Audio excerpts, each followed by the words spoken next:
Yeah.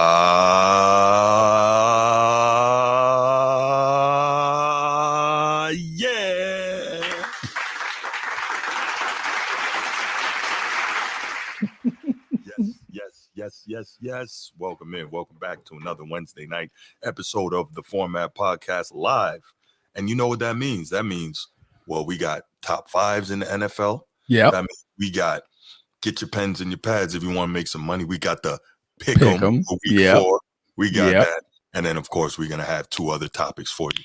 And damn, what we got today? We got a whole nother football only. Oh, this is so. Oh, yeah. I don't know if you know this, Transformer, but I smoke rocks. I smoke rocks.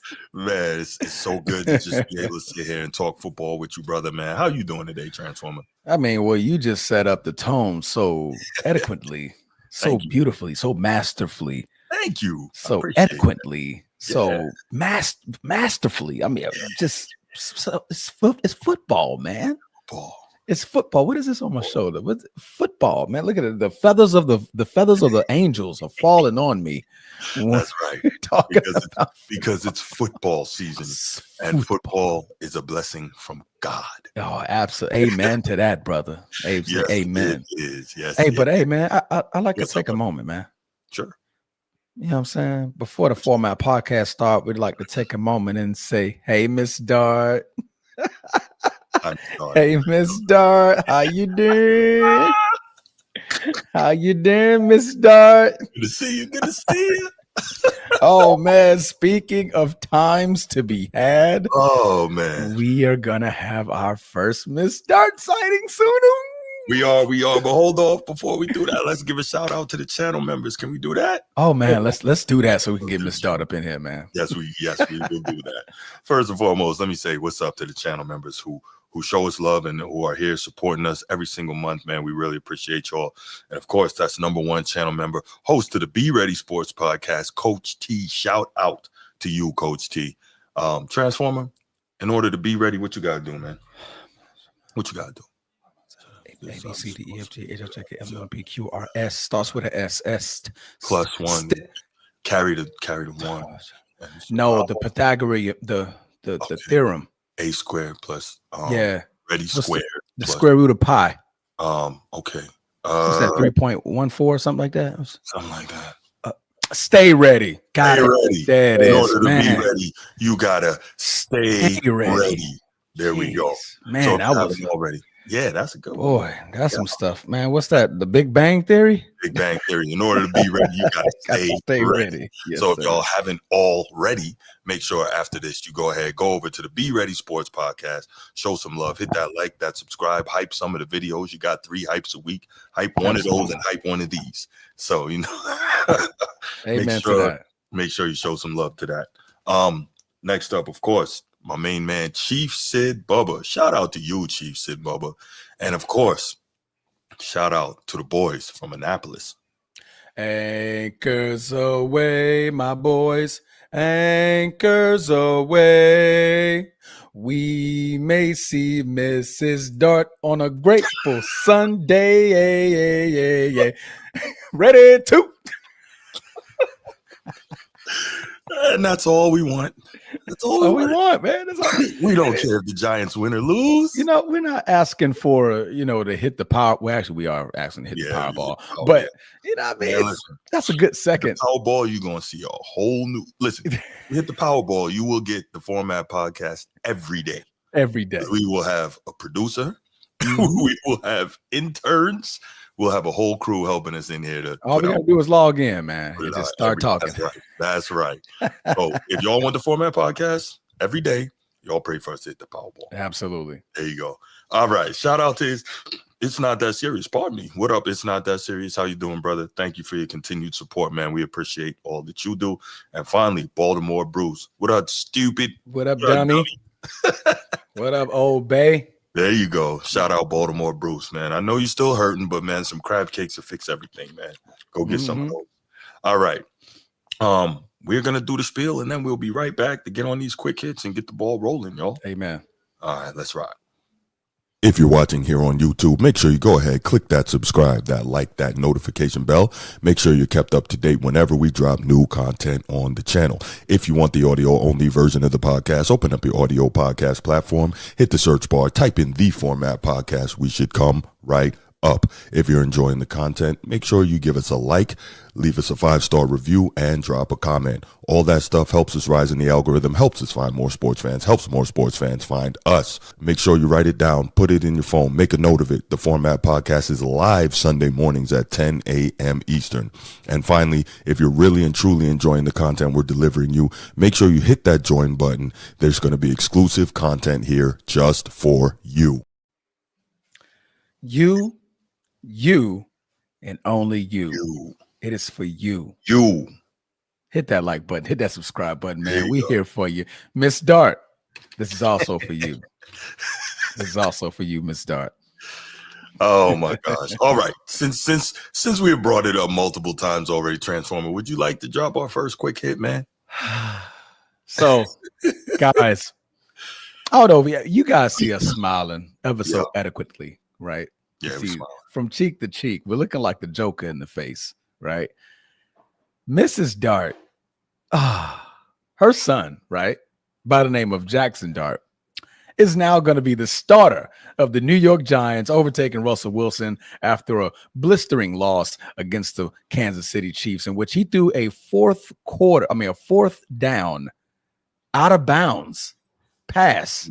Didn't even give nobody a chance. Didn't give the receiver, the safety, nobody a chance. He threw it out of bounds, in which was a turnover on down. So guess what? The New York franchise and staff said, you know what? That's just about it. We don't need to see no more. Let's get the rookie in there. So Jackson Dart will have his official first start against the Los Angeles Chargers, against the half of the flowing hair committee. Justin Herbert, man, what's your thoughts, man? I mean, I know how you feel about Mrs. Dart, but what's your thoughts on Jackson Dart getting his first start, man? Man, look, obviously you're happy for the kid. He's going to get an opportunity. They drafted him high, but there's some interesting things to consider here. One, that is not the place you want to make your first start against a team this good, right? In terms of, the best defensive team in the league right now. Well, them are Cleveland, right? But the Chargers, I was about to say the Clippers, the LA Chargers. So you don't want to start out your career against them. But I think that Brian Daboll and was it Joe Sheen, the GM up there, they're feeling their time in New York slipping away. And that so they are desperate. Yeah, they're desperately trying to do whatever they can to try and save their jobs. And I think that's what this is. This is a desperation grab. They wanted Jackson Dart. They got him drafted. So they've been liking him. Let's see what he does. And it did not help Russell Wilson. He knew that he was just a placeholder. It didn't help that he played terribly the other day. So that's what after such a great game that he had against the Dallas Cowboys, that just shows you more about the Dallas Cowboys than Russell Wilson, right? It didn't show you anything great about him, because then you turn around the very next week, you see Caleb Williams go off for a perfect game, 4 touchdowns, no picks, close to 300 yards passing. And that was probably the best statistical game from a Chicago Bear in decades. Yeah, for sure. You've ever seen some type of play like that. And the follow-up was the next week. I think he had 2 picks in his last game. He threw it out of bounds on 4th down, giving nobody a chance. He just couldn't do anything against an actual team. So I agree with you, man. The pressure to start Jackson Dart has mounted up, and the front office probably came down and was like, hey, Dayball, nah, go ahead and put him in. Yeah. But my thing is, you do have Jameis Winston there. If you wanted to give it a little bit more time to Jackson Dart, that's what I would have done. You did pick up another quality quarterback in the league, a quality backup in the league. We saw what Jameis Winston can do in the backup position. He could definitely give you some dubs. He can definitely will a team, and he's definitely motivational to all franchises, let alone whichever one he's on. So, but I get it. I get it. If I'm Dayball, I'm like, man, I might lose my job here. I came in as the quarterback whisperer and didn't do anything with Daniel Jones. I had one successful season. After that, it just turned into a hellhole. We got rid of Saquon Barkley. We saw him go and win a Super Bowl. Now Terrible. We get rid of Daniel Jones. We see him go 3-0, looking good against the Indianapolis Colts. It's like, okay, Right. I need to do something fast, and I at least need to be able to do something with a guy that I drafted Sure. in Jackson Dart. So I get it. What's up? Edward. So first, by the way, Edward. He lost weight last season. He got hurt. He lost a lot of weight. We're not talking basketball today, Edward, just so you know. But if you want to talk basketball, Edward, you have been invited on the show to debate me, just so you know. I'm letting the whole world know. I'm inviting you on the show to debate me. We can figure out the rules. We can figure out the topics. Ooh, we ready though? Who's judging? Well, you know, the basketball season's coming up, so not now. When basketball. I'm talking about the ultimate hype song. You said no argument. We ready? Nah, Andy Up. We ready. Nothing gets you more hyper than Andy Up. You obviously haven't been in a football locker room. Man, listen. Woo. Have you been in a football locker room? I've been in a football locker room. Before the game? Not before the game. After. Okay. After. I have. We playing. We ready. Now, Andy Up is definitely a close second. Andy Up, if you want to hurt somebody, bro. Like Andy Up, I want to hear that mid game. I hear Andy Up mid game. If I hear Andy Up mid game, that's a different level of turn up. But like before the game, we ready. We ready. We ready. We ready. But everybody in the locker room slapping something. When you hear that, especially the remix, when you hear Buster come, attention, please, and that Andy Up, man, listen. Yeah, Andy Up is fire. Andy Up is definitely fire. Yeah. So maybe there is an argument. yeah. It's all about placement. That's right. Andy Up. If I'm hearing that mid game, I definitely want to hear that mid game over We Ready. But before the game, I want to hear We Ready. Right. For sure. No doubt. That's fair. Yeah. All right. Second quick hit. The rules have been set for the November 14th fight between Gervonta Davis and Jake Paul. I know, right? I came for a podcast. I know with the format. I didn't come for foonery. I know. So on November 14th, we have an exhibition, a 10-round exhibition with 3-minute rounds at a maximum weight of 195 pounds. The fighters will wear 12-ounce gloves on the night of the fight. So that's that did go hard too. But anyway, so this is Jake Paul and Gervonta Davis, which I think is just terrible. Now, let me make a correction. Gervonta Davis could not possibly have turned down this offer because we looked it up. Transformer and I, we were talking about it right before the show started. He's slated to make an estimated $50 million for this fight. Big time. There's nobody Gervonta Davis could have fought anywhere near his weight class that would have yielded that type of money. That's life-changing money for one night's work and an exhibition at that. So even God forbid he gets knocked out, which again, it's an exhibition, so we don't foresee that, but it wouldn't hurt his record and he'd still get paid. So I get why he couldn't turn that down, but man, it's such an embarrassment, especially coming off of the amazing fight we just saw between Canelo Alvarez and Bud Crawford, two of the best to ever do it. I'm not gonna say that Gervonta and Tank don't take it seriously, but for the boxing purists and for I'm sorry, Gervonta and Jake Paul. Thank you, man. I appreciate it. I was like, huh? Yeah, right. Gervonta and Jake Paul. I'm not gonna say they don't take it seriously, but I will say this is an embarrassment to the sport, man. But look, shout out to Tank. He's getting that money. Jake Paul already has plenty of money, but you gotta do what you gotta do, man. What's your thoughts on this? This is a joke. It's a spit in the face of the real sport. So me, from here on out, I am never going to call this boxing. I'm going to call this celebrity boxing. Yeah. That's what I'm going to call it. Because this doesn't belong in the same realms and conversation with real boxing. That's right. They're turning boxing into the WWE. That's right. The WBE. Yeah. You know what I mean? The World Boxing Entertainment. Mm-hmm. That's what they're turning this into. That's not what we want as real boxing purists. No. You just had one of the fights of the century. Agreed. Right? With Crawford and Canelo. Mm-hmm. And we're all like, yes, what's next? Right. And we have to look forward to Jake Paul and first of all, Jake Paul is 195 pounds, maybe 200 plus. Oh, he's on a regular day. 200. Yeah, on a regular day, right. Javonte Davis is no more than 135, 140. Not only that, Jake Paul is about 6 foot.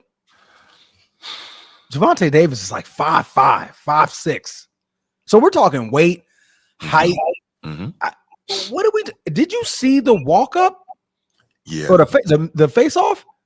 Yeah. It was a like I've never seen a lopsided stare down since Rey Mysterio had to fight the Big Show in the WWE. That was that's the biggest. Like, look at this difference, dog. Javonte Davis is looking at this man's chest. Yeah. Jake could look straight and look past him. Mm-hmm. Look at the waistline. Right over his head. Jake's waistline is at Javonte's chest. Yeah, not good. When Jake Paul did the little reach, right? This man reached, probably got him by a foot. Like, that's how glaringly different these two individuals, period, are. Now we're talking about them boxing. Yeah. Are we saying, what are we doing? Like, what? This is a joke. This is the WWE that is merging into the boxing realm, and it's not boxing. This is celebrity boxing, bro. Yeah, this is celebrity boxing, and that's all it is. So I'm not going to put that in a boxing category or nothing like that, because this just doesn't belong in the same realms. Absolutely right. Yeah. Transformer, you're absolutely right. And again, we are not in any way trying to hate on Tank Davis. He's getting $50 million to do this. Get your bread. Get your bread. Thank you. Get your bread. Yeah, because you weren't going to make that money fighting anyone else. The Roach rematch wasn't going to make you that much. No, I mean, it would have made a little bit of dough. People want to see it, but nothing like this. Yeah, absolutely. You know, so get it, but for those of us that love the sweet science, this is just sad. Yeah, call it something different. Y'all ain't boxing, bro. Y'all sparring. Yeah, thank you. Yeah. Y'all sparring, man. Like, yeah, for sure. You know what I mean? If Javonte would have brutally tried to punch this man, or vice versa, right? It's a whole different travesty.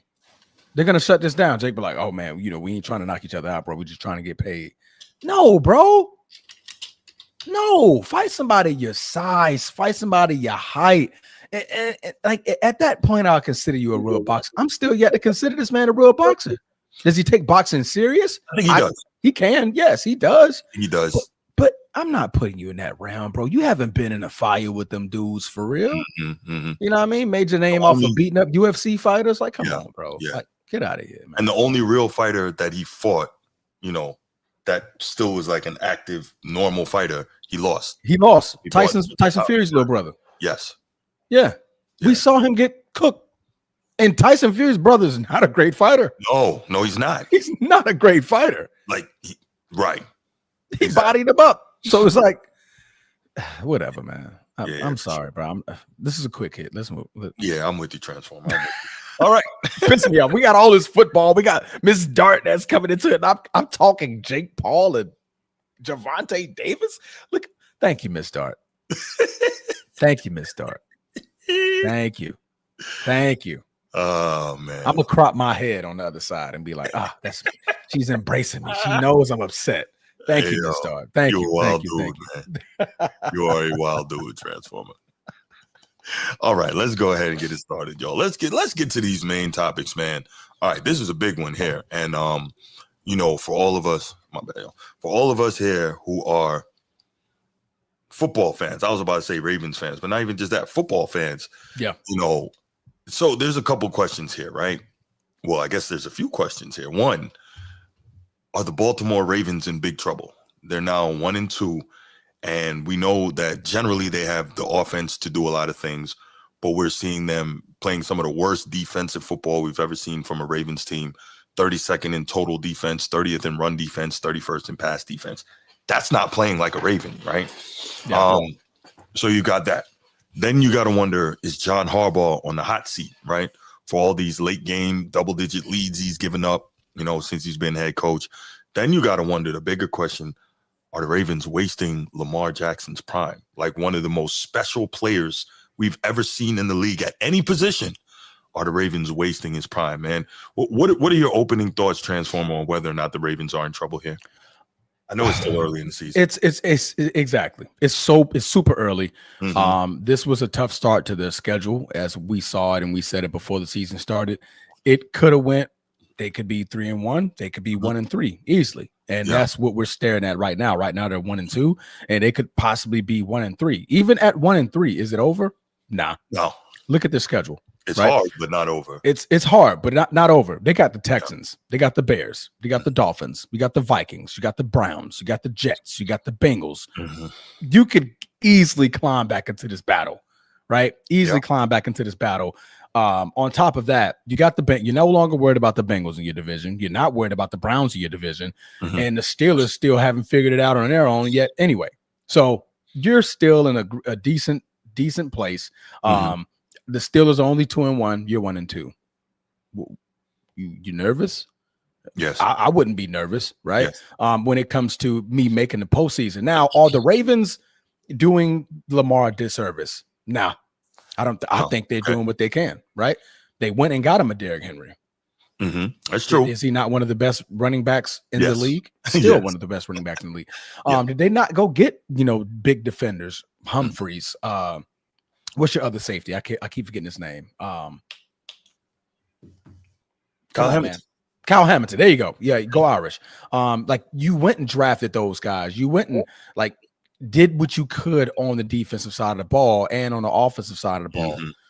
You got him, even though everybody's been yelling about Zay Flowers being a number 2, well, you go get you a DeAndre Hopkins. You go add some pieces to that side. You have a Mark Andrews at tight end. Yes, we're looking at the drop in the divisional round last year, but he's still a great tight end, top 10. I would put him at. So I agree, Steve. It's definitely an overreaction right now because they've lost 2 close games, right? Against 2 great teams. It happens. You're not going to win every single game.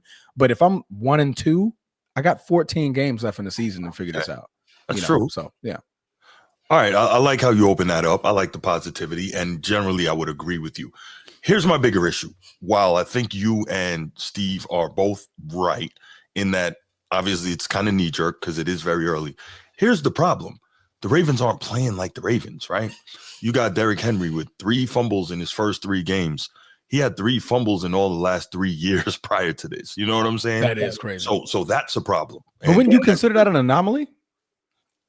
It's not if it continues. Do you expect him to fumble every game? Well, I hope not. The first one you say, okay, right? But now you got 3. So now it's starting to move from an anomaly maybe into a trend. And you don't want that. Yeah, but okay, sure. Let's say it's not. Obviously, Lamar is doing his thing. Cool. But then you have what has been the hallmark of the Baltimore Ravens for its entire existence, the defense. And it is Swiss cheese out here. It is butter. Horrible. Right, exactly. Baby crap, Like I said, 32nd in total defense. 32nd? Freaking is that that's what they're ranked right now? Yeah, I just looked it up today. 32nd in total defense. Dude, I would have never almost 450 yards a game. 31st in pass defense, 30th in run defense. That's not the Ravens. Are those the Ravens you know? Absolutely not. Okay, so it's not necessarily they're 1-3. It's the concern more so of how they're playing, right? Yeah. Because offensively they're playing well, but they're wasting that by, like you said, being Swiss cheese on defense and everybody just running through them, right? Just like nothing, right? Correct. And so I think that's the bigger problem. So you look at this and you're saying, man, okay, let's say it this way. They've got a huge game coming up this week, I believe, against KC. Correct. That one will be kind of Kansas City, as we've said, is not as good this year as they have been. So this is the year. If somebody in the AFC is going to get them, it's got to be this year, right? And you got to put these guys. Everybody who plays them has to. Obviously, everyone's trying to win when they play, but you got to try and bury them early so that it's more difficult. Right? Yep. It's more difficult for them to get into the playoffs because Patrick Mahomes, one of the greatest playoff performers we've ever seen. You don't want to give that guy a chance. You don't want to give him any daylight. So Baltimore has to try and win this game. But the question is, with the way that defense looks, you don't think Andy Reid is going to scheme that thing up and try to carve them up? That's going to be a problem. You just saw 7 sacks from the Detroit Lions. That's it. Right. Now, I don't believe that Kansas City, although Spags is an outstanding big game defensive coach, we've given him his flowers and talked about that ad nauseum on this show. But I don't know that Kansas City quite has the defensive personnel to get home like that. I mean, they got some good guys, Drew Tranquil at safety. Go Irish, But no. Chris Jones is obviously a monster in the interior, and then George Karlaftis coming off the edge. So they got a couple guys who can get home. Yeah.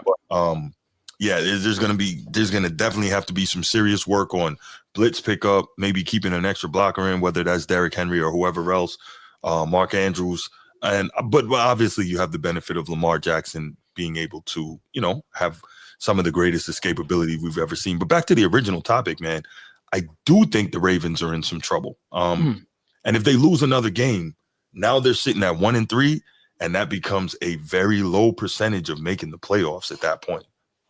I mean, you could percentages. Now you're thinking analytics.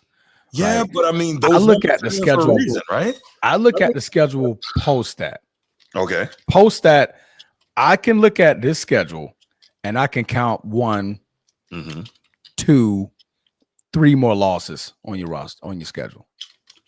That's 6 losses. That puts you at 11-6. That's the way I look at it. I mean, yeah. Are you worried about the Texans and CJ Stroud? No. Are you worried about the fingernails and the Bears? No. You worried about Tua Tagovailoa and the Dolphins? No. Are you worried about what? Maybe a little bit, but JJ McCarthy? No.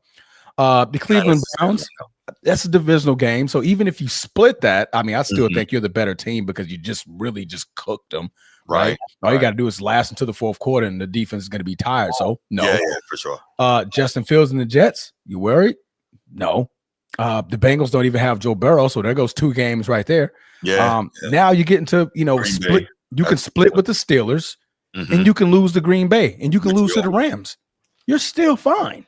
That's 6 losses on your entire season, and you're 11-6. You're confident with that. You could lose to Green Bay. You sounded real confident there. I didn't say would. I said could. Yeah, if you do lose. The way you said it, Transform. You said it like you could lose like that was. But I say that under the premise. I mean, because right now the Packers game may be the second to last, or maybe even the last game. You're looking at it like, I mean, do we need to beat Green Bay? I mean, we're good. Yeah, we're good now. We made it through the tough part of our schedule, which was the beginning. Right, we got the Rams next. Okay, now we're like, that's in the first 6 games. But if we come out on top and we beat the Kansas City Chiefs, we're 2-2. We're at 500. We're fine. Right. I think that's the key, because I just looked it up, and historically, teams that start the season 1-3 have about a 14% chance of making the playoffs. So you don't want to be in that spot trying to dig out of that hole.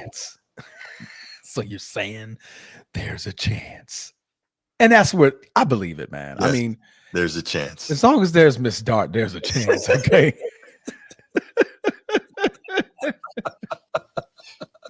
And if any team was to do it, man, if any team has that chance, you look at the Ravens. I mean, they have that chance, right? I mean, offensively, they can beat the rest of their schedule. Yeah. It's the defense that they're really worried about, right? Yeah. They put up no less than 30 points in 3 games. In fairness, the defense started off very poorly last season as well and rounded into form as it went on. So what up, Sneed? SNT Media Network. Steve, you saw it. You saw it. Yeah. Yeah. Now, like this, for the division, the Baltimore Ravens are fine. But for the playoffs, that defense is sus. Right now, he's absolutely correct. Right. Divisionally, I'm like, oh, we can make the playoffs. Like, okay, all right, we're going through some problems right now. Right. The Kansas City Chiefs do this all the time. Like, oh man, all right, but we got the division. We're looking at the division. Which, if you get a divisional spot, you're in the playoffs. Right now, we need to address for the rest of the season. We need to figure this defense out, and just like last year, you guys did that. Figure it out defensively, and by the time we get to January, we get to February, we figured it out. Right, so that's what I'm looking at, man. The middle of the schedule is definitely it's soft, and then the Rams. Those are 2 tough ones. Yeah, other than that, it's pretty from the Rams. You got Bears, Dolphins, Vikings, Browns, Jets, Bengals. That's like 6 games right there. You should go 6-0. Hopefully, that should be a quick 6-0. After that, you got to win a record. You're back in the winning category. All right, so let me ask you this. Easy, Steve, easy. No, but let me ask you this, Transformer. Here's the other side of it, right? If the Ravens continue to struggle, man, what's the deal then with John Harbaugh? Do you feel like it's going to be time for him to go and get a new voice in there? In the end of the season, he's gone. And if so, what kind of new voice do you bring in? Because you don't want to waste Lamar Jackson. Oh, I love it. Go get Rex Ryan. Thank you. I love it. No questions. I think he pissed somebody off in the league. Don't you think he probably did. He's only 62. There's no reason he should not be coaching right now. Yeah. I mean, you got Rex Ryan. Yeah. I may go look at Brian Flores in Minnesota. That's another good one. I think you need to get the Ravens back to being the Ravens in terms of playing elite defense and being dominant on that side of the ball. Because if you combine that with, Lamar obviously doing what he's doing and what he's been capable of, absolutely, and then, Derrick Henry still pounding the rock. Yeah. Or even if you get Brian Flores as a coordinator, right, and get you a Rex Ryan at the head coaching position. Honestly, if the Ravens fall short of the AFC Championship game, John is out of there this time. Right. That'll be the writing on the wall. Because honestly, the trend is going backwards. We're not trending in the right direction. That's right. We have a multi-million-dollar quarterback. We have an elite running back who's on the tail end of his prime, right? He's going to be 31 coming in the next season, right? So you're like, okay, we need to figure this out right now. And right now, Lamar Jackson is in his prime. We need to get a coach that's on board and that's going to trend us in the right direction. So great point. No AFC Championship. He out of there. I think so too. And I mean, it's not like he didn't get a fair shot. He's had 18 years there, and he's won a championship. Like, he did it. We did it with Mike McCarthy. But how long ago was that championship? 2013, 12 years. Exactly. Yeah. Same thing for Mike McCarthy. Yeah. Yeah. Mike McCarthy, we let him go. At some point, that championship runs out. It runs out of steam. When do we let Mike McCarthy go? Unless you're Doc Rivers. Excuse me. Yeah, I know. Yeah. Never seen anybody get more run out of one chip than Doc Rivers. That boy gets a job everywhere. Where is he at? No, he's not in Philly no more. Where is he at? Milwaukee. He doesn't burn bridges. Wow. He got a lot. He clearly has a lot of relationships in the league. But that's basketball. Let's keep it football. I'm sorry. Keep it football, man. My bad. Yeah. All right. But honestly, the Ravens are fine. It's too soon of an overreaction, and it's not like you lost against bums, right? You lost against two great teams in a game where you could have had it, in a game where you could have had it, and it's early. So if this was to happen in week 14, 15, 16, I'm nervous. Okay, I'm perfectly. You got a reason to be nervous going into the playoffs with these type of losses, but the beginning of the season, nah. I'll give you a little grace, like what Brucey say. Like, give us grace. Like, give him grace. Give him a little grace. That is his line. This is your grace period right here. Okay. This is your grace period. After that, I appreciate that transfer. Carve up the meat of that schedule, which is the Bears, Dolphins, Vikings, Browns, Jets, Bengals twice, Patriots. Right. They could go on a run there. It can go on a run. Yeah, and you'll be like 8-3, 8-4. That's a great position to be in at that point of the season. Okay. Yeah, that's fair. Yep. No doubt. All right. Let's go ahead and open up the phone lines and take a couple calls on this before we move on to the next topic. What you think? I think we're good. Let's do it. If they maintain the rhythm as possible, the defense won't even play hard until after 6 to 8 games. Happened last season. I'm honestly more concerned about the drops and fumbles. I don't think you guys got a lot of drops. It's more sort of fumbles. Because as far as passing efficiency, I mean, you guys have been I almost called the boy Josh Allen. Him and Jordan Love need to get on board of throwing the damn ball away. I'll tell you that damn much. Live to see another down. And I'm speaking on Lamar Jackson, like, bro, throw the ball away. I think it's so hard when you've been able to make all these incredible plays at the last second all the time, right? Yeah. And I totally get what you're saying from a football standpoint. But when you're a guy that has consistently been able to make these just incredible plays, whether with your legs or your feet, him, Josh Allen, to a lower level in the NFL, Caleb Williams, but basically throughout his football life, when you've been able to do that, it's hard to get it in your mind to throw the ball away because you know you can always make a play. Yeah. I think that's what that is. After like third sack, I'm like, hey, bro, just throw the ball away at this point. Like, bro, they're getting to you. You're not going to outrun all of them. Right. That boy, Trey Hendrickson, Aiden Hutchinson, and that boy got some speed on him, right? Muhammad has some speed on him. My boy's got some speed on him. You're not the fastest thing smoking. Right. You are fast, but you're not the fastest, right? That's on that field. Somebody can catch you. And at this point, you've been in the league 8 years. You can slow down just a little bit. And that's all it takes for guys to start catching you in the NFL. Just or even worse, it takes that one little nick. Because one of them sacks could have, man, now my knee bothering me, my ankle bothering me. You're a little bit sore the next week. So now you are a little bit slower. So throw the ball away, Lamar, man. Live to see another down. Yeah. And Jordan Love, I'm talking to you, Jordan. Throw the ball away. Thank you. All right, let's go ahead and take this call. What up, Bruce? What's going on with y'all boys tonight, man? Maintain, man. How about you? What's going on, Transformer? What's good? There you go. You in better spirits, man. You're checking on us this time. I love it. Yeah. Hey, man. I want to tell you one thing about the Ravens, though. Everybody bring their best when they play against us. That's true.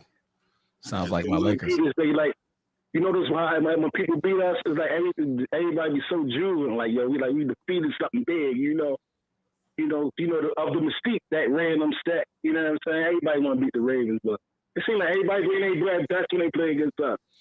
Are the Ravens in trouble? They're in trouble as far as like wanting to win a Super Bowl. Oh, most definitely, yeah. They're gonna make the playoffs by default.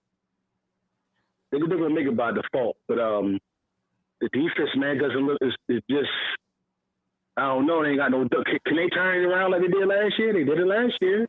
Right. Yeah. They started off slow last year. That's right. But not like this. A team is basically the second quarter, 11 minutes, Joe, on an 11-minute drive. He took the Ravens hard that game, like 290-yard drive. A 90 to 290s, a 70, a 60, and a 50. And they ran the ball 38 times. That's different, yo. That's not the same as somebody just like beating us. They bullied the bully. Right. Yeah. Bully the bully, man, and at home, man, and it is what it is. Like, yeah. And shout out to Detroit, man.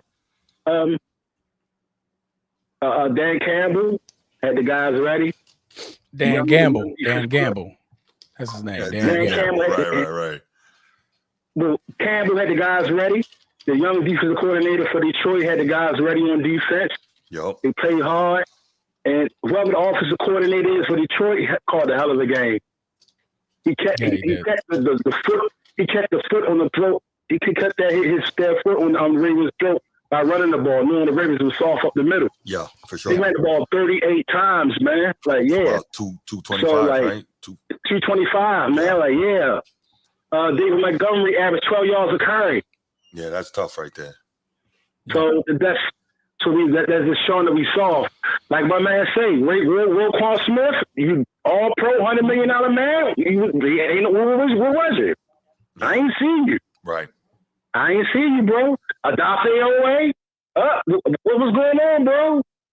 This your fourth year. Like nothing, man. Like Jared Goff had all day in the pocket, man. Like it was not. He was posted up in the corner doing his thing. You know what I mean? Like, it was crazy, right? So, John Harbaugh, man, it's time. We need to change the direction of Baltimore. Time is up, brother. It's been 13 years, bro.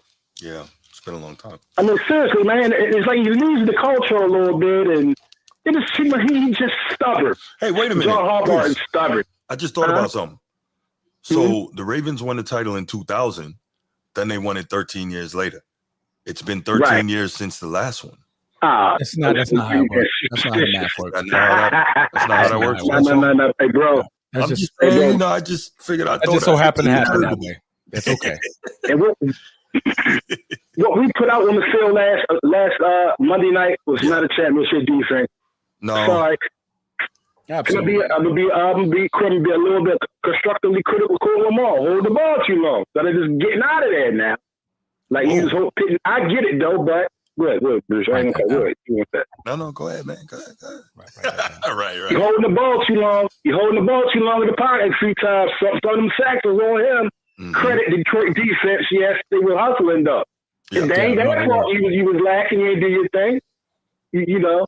So I get it. He tried to find. He being patient. He like that pocket now. I don't think he's a hungry young kid from South Florida no more as far as like running and getting out the pocket. He tried to get that big home run ball down the field. I get it.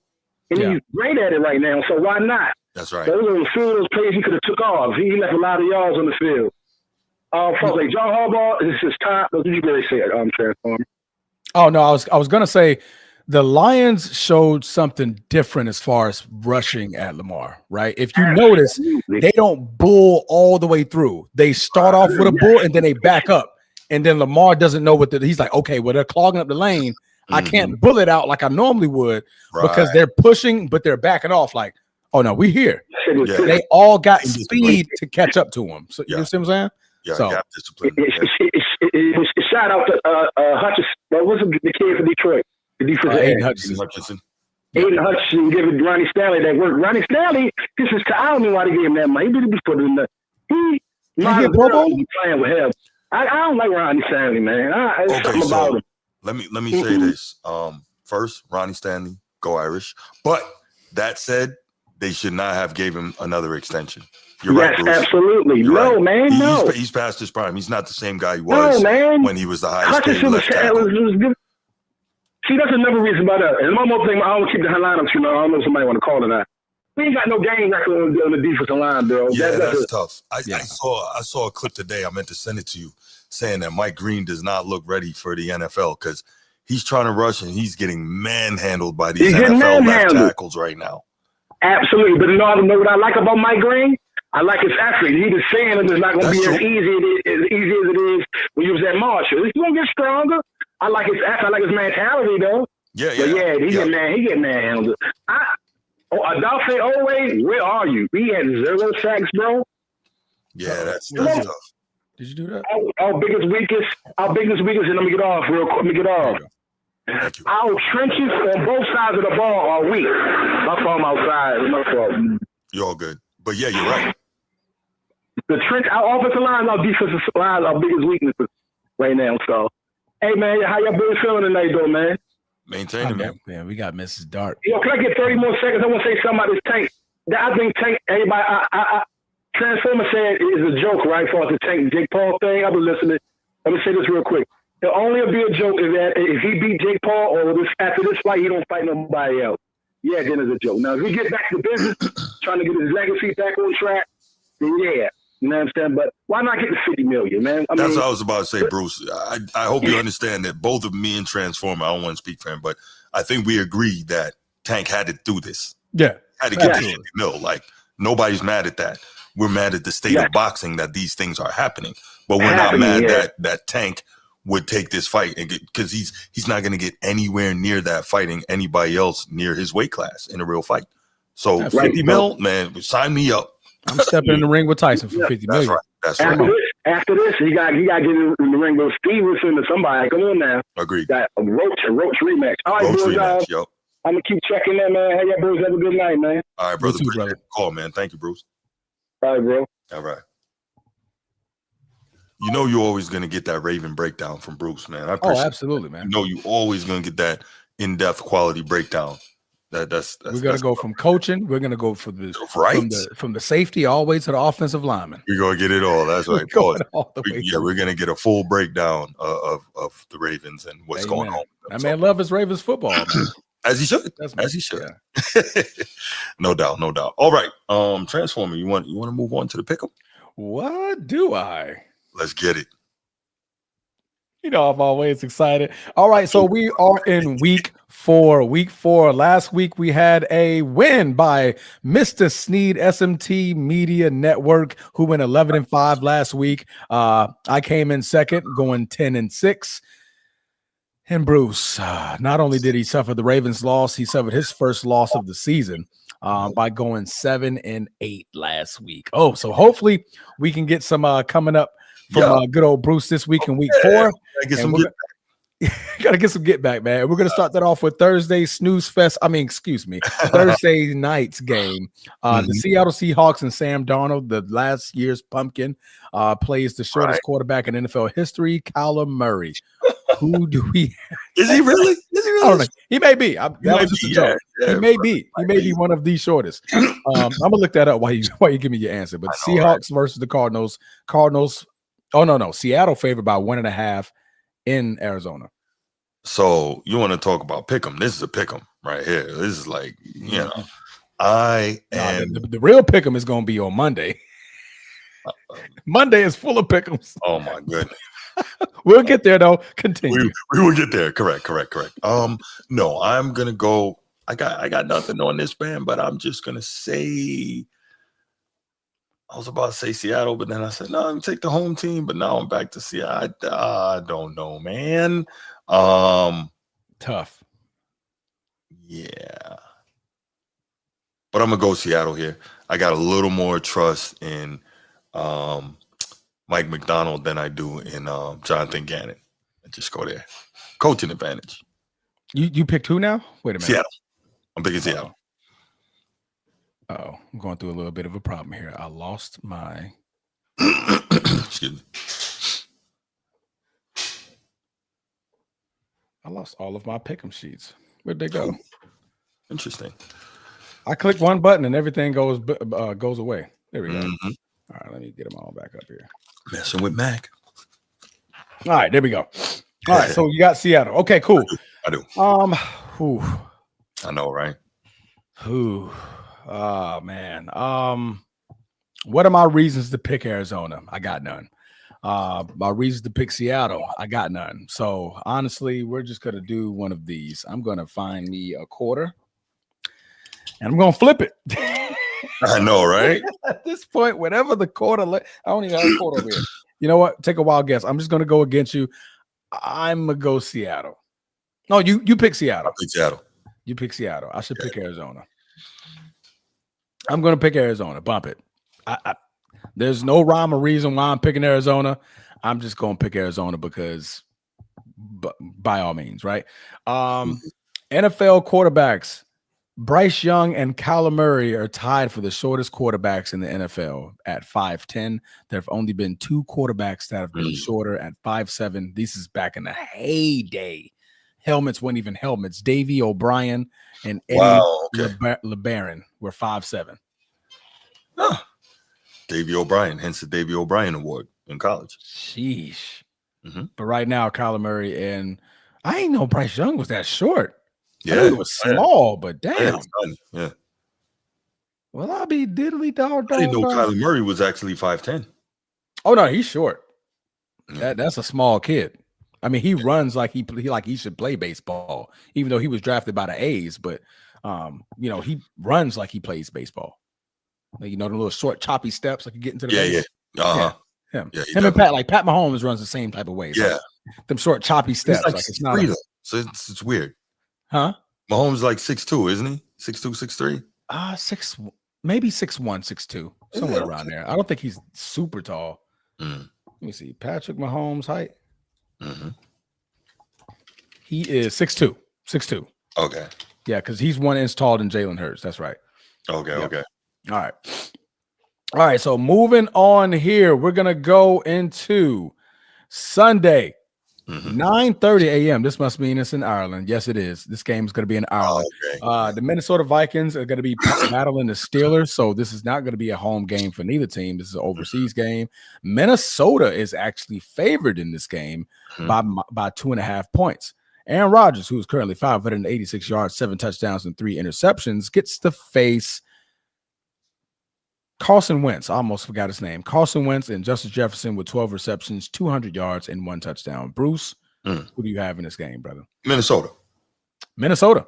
Yeah, I think Pittsburgh, for whatever reason, their defense is not quite as bad as the Ravens, but still pretty bad and not what you would expect from that team. I think with what Brian Flores can throw at you defensively, Aaron Rodgers is not able to move the same. Yeah. And I'm gonna go with Minnesota here. Okay. I'm gonna go with the Steelers. I just want to go against the spread here because 2.5 doesn't make me feel comfortable. Okay.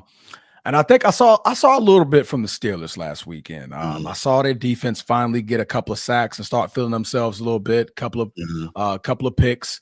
So I think that may be the turning point for the Steelers. They probably needed to see the ball go the other direction, get a couple of turnovers under their belt. So I'll see if they can get them against Carson Wentz. Now that we got a little bit more tape on what they're going to be doing, I don't expect a blowout like last week. The Vikings had it on defense. Aaron Rodgers just doesn't throw careless pick sixes like that. Or throws many picks at all without them being off the receiver's hands and bobbling up in the air or something like that. But I'm going to pick the Steelers on this one, man. So I'm going to go terrible towel. Terrible towel. All right, then we move on to the 1 o'clocks in Mercedes-Benz Stadium where Michael Penix, Penix, he has more interceptions than touchdowns currently. He gets to battle the Commanders, and I believe Jaden Daniels should be making his return. I was going to ask you about that. Is he playing? I think so. I think they're gearing up for his return. But the Washington Commanders are favored by 1.5 on the road against Atlanta. Why are we picking the Commanders? We are picking the Commanders because Penix, Penix, is a very good player, Penix Jr., but he doesn't have the weapons, man. And also there's some concern about the Falcons defense. It's not quite what it should be. And Jaden Daniels doesn't particularly throw a lot of picks, even though you got to be careful throwing that thing anywhere near Xavier Watts. Go Irish. You know the rest. Yeah. Right. But in all seriousness, I think Washington is just the better team here, and I think they're going to win the game. No, absolutely. I agree with you, man. The leading receiver for the Atlanta Falcons is Bijan Robinson. It's not good. He's also your leading rusher. It's not good. It's not good. That's not good at all. So if you can't get the ball to your X, Y, Z, none of those guys, you're in trouble. Yeah, you're in trouble. And against the Commanders, there are no slouches on defense. They're probably middle of the pack, I would say, as far as their defense is concerned. But yeah, Michael Penix, you just got blasted by the Carolina Panthers, brother, and we can only name one defender on the entire roster off the top of our brains. So I think the Commanders and God, I almost called him Bruce Arians, not Larry O'Brien. Dan Quinn. There you go. Dan Quinn, he's a defensive type of guy, so he'll be able to get it done. Penix, he'll be able to figure it out. The next game, I'm gonna go ahead and click the Bills for both of us because there's no reason why either one of us are gonna pick the Saints unless you want to be stupid for the week. Correct. I tried that last week. Didn't work. Contributed to my 7-8 record. The Bills have a 15.5% point advantage as far as the spread. So that's a tough spread right there. It's gonna be another blowout. This is not looking. No, I think New Orleans is gonna cover, but they're still gonna lose. I mean, 14 is still considered a blowout, but it'll be a cover. Correct. That's what correct. No, you're right. Lions battled the Browns. The Browns, who just defeated the Green Bay Packers 13-10 with a game-winning field goal, gets to battle the Detroit Lions, who just beat the Ravens 38-30, holding Lamar Jackson and Derrick Henry under 100 yards rushing. Crazy. Why are you picking the Lions? I'm picking the Lions, even though this will be a much tougher test than expected because Cleveland's going to play you tough. Cleveland just doesn't have enough on offense to keep up with it in terms of scoring. So their defense can hang in there for 2, maybe 3 quarters, and then you get into that spot where, okay, like you said, we're tired. We're tired, boss. We tired, boss. Right. Boss Garrett chasing everybody. Yeah, right, exactly. You get to that point, and it's like, okay, come on, offense. Another 3 and out. Can I get some help, please? So I think that's what we got here. No, absolutely. To your point, I mean, they ain't got nothing. They don't have any type of offense. They just got Juckins. That's it. As a running back. They're not going to beat Detroit with a running back. Simple as that.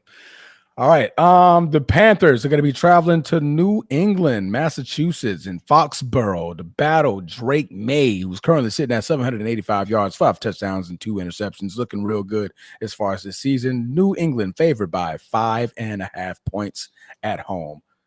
Who do you have, brother? So this is so weird. I don't believe in Carolina at all, but they monkey stomped the Falcons last week. Right, with 30-0, right? Correct.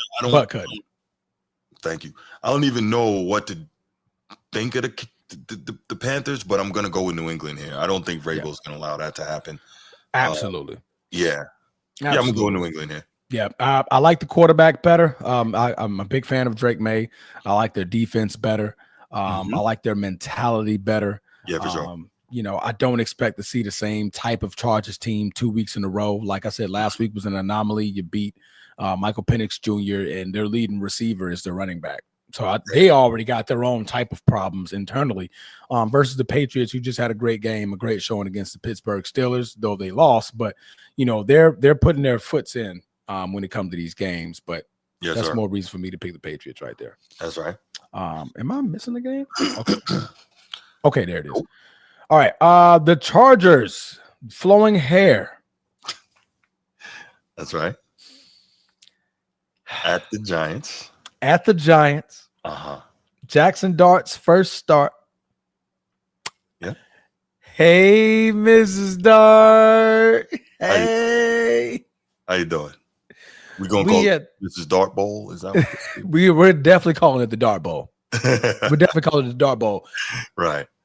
Roger Goodell in the NFL media team coverage. If y'all fumble this one. Stop.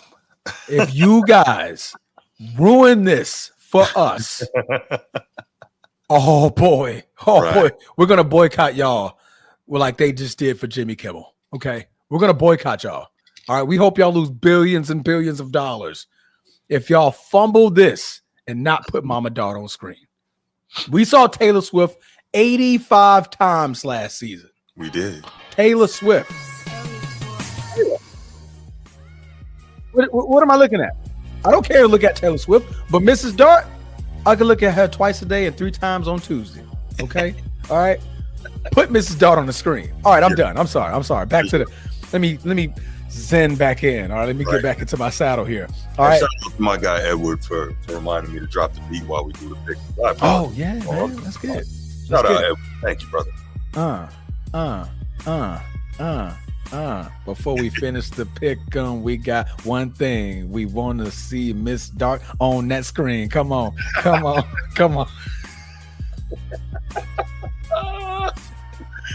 Oh man, all right, man. Who you got, bro? Chargers, Giants.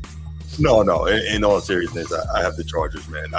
This is a very tough spot for a rookie quarterback to make his debut against one of the best teams in the league. I think as much as I'm not a flowing hair guy, he is on a heater right now. Definitely. And Jim Harbaugh is coaching his butt off, and the Chargers are playing tremendous defense, man. Giants not gonna be able to deal with that. Yeah. It's his first start. I mean, honestly, they got a lot to do. They got a lot to figure out. Justin Herbert's playing at an MVP level currently, and Jim Harbaugh is not going to go out here and lose to no rookie quarterback on the road. Even if it's on the road, he's not going out there to lose. So just simple as it's put. Look, the only thing that we're going to win is that we get to see Miss Dart. There you go. I'll tell you though, if it's me and I'm the Giants, I'm trying to help Jackson Dart as much as possible. I'm giving Scatterbo like 25 carries, bro. Oh, I would see that. Like, I'm trying to help him as much as possible. Yeah. And keep flowing hair off the field. Like, yeah, absolutely. A workload this week. No, absolutely. Tracy, their actual starting running back, is going to be out for a couple of weeks, so definitely Scatterbo is definitely going to be getting more touches. 25 sounds very, very accurate. You definitely want to run the football, open up some passing lanes for him. Yeah, that's right. Absolutely. And then you got Malik Neighbors, and then of course when you get into that second, third quarter, play action. All right, we're Scatterbo is giving these guys problems. Yeah, store a little play action in there. Let's see if we can, get Malik Neighbors deep.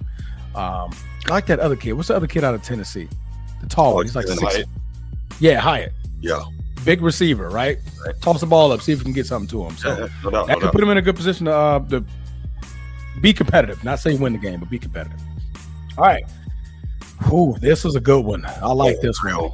Oh, this is a real good one. We have the defending Super Bowl reigning champions 3-0 who currently beat the Los Angeles Rams in a comeback victory with Jordan freaking what? That was crazy. What? Jordan? 17 at one point in that game?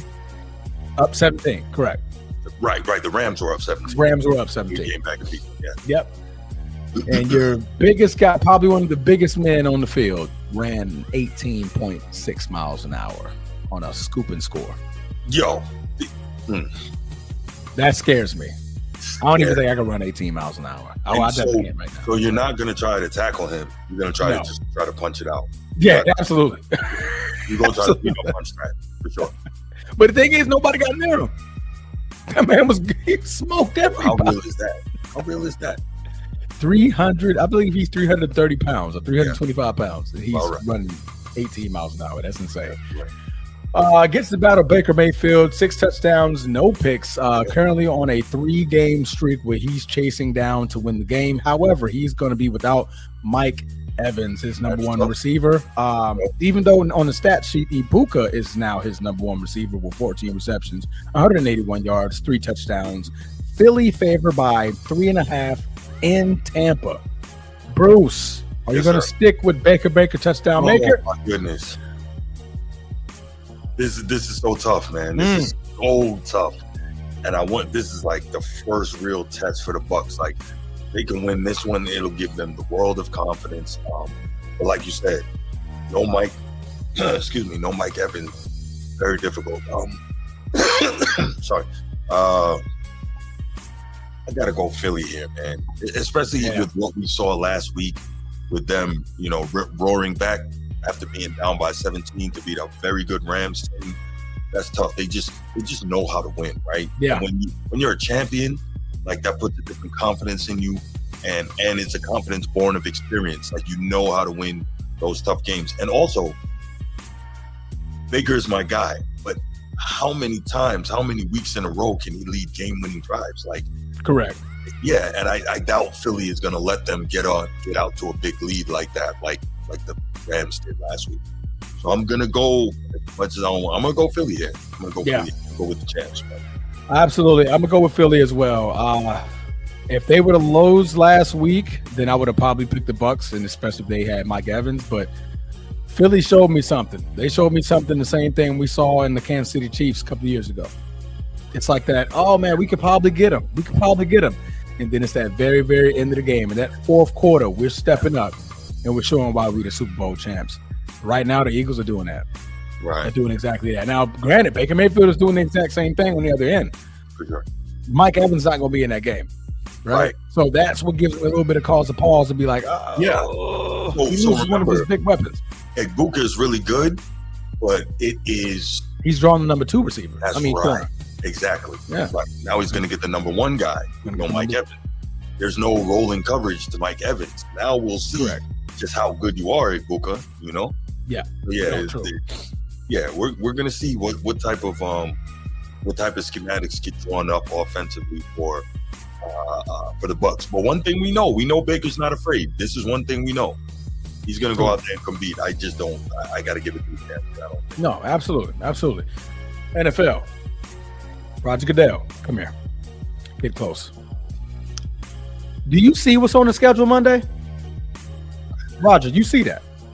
You see that, right? So, clearly, these 2 teams are 3-0. One that was just in the Super Bowl. The other one, Tampa Bay, Baker touchdown maker. Champion.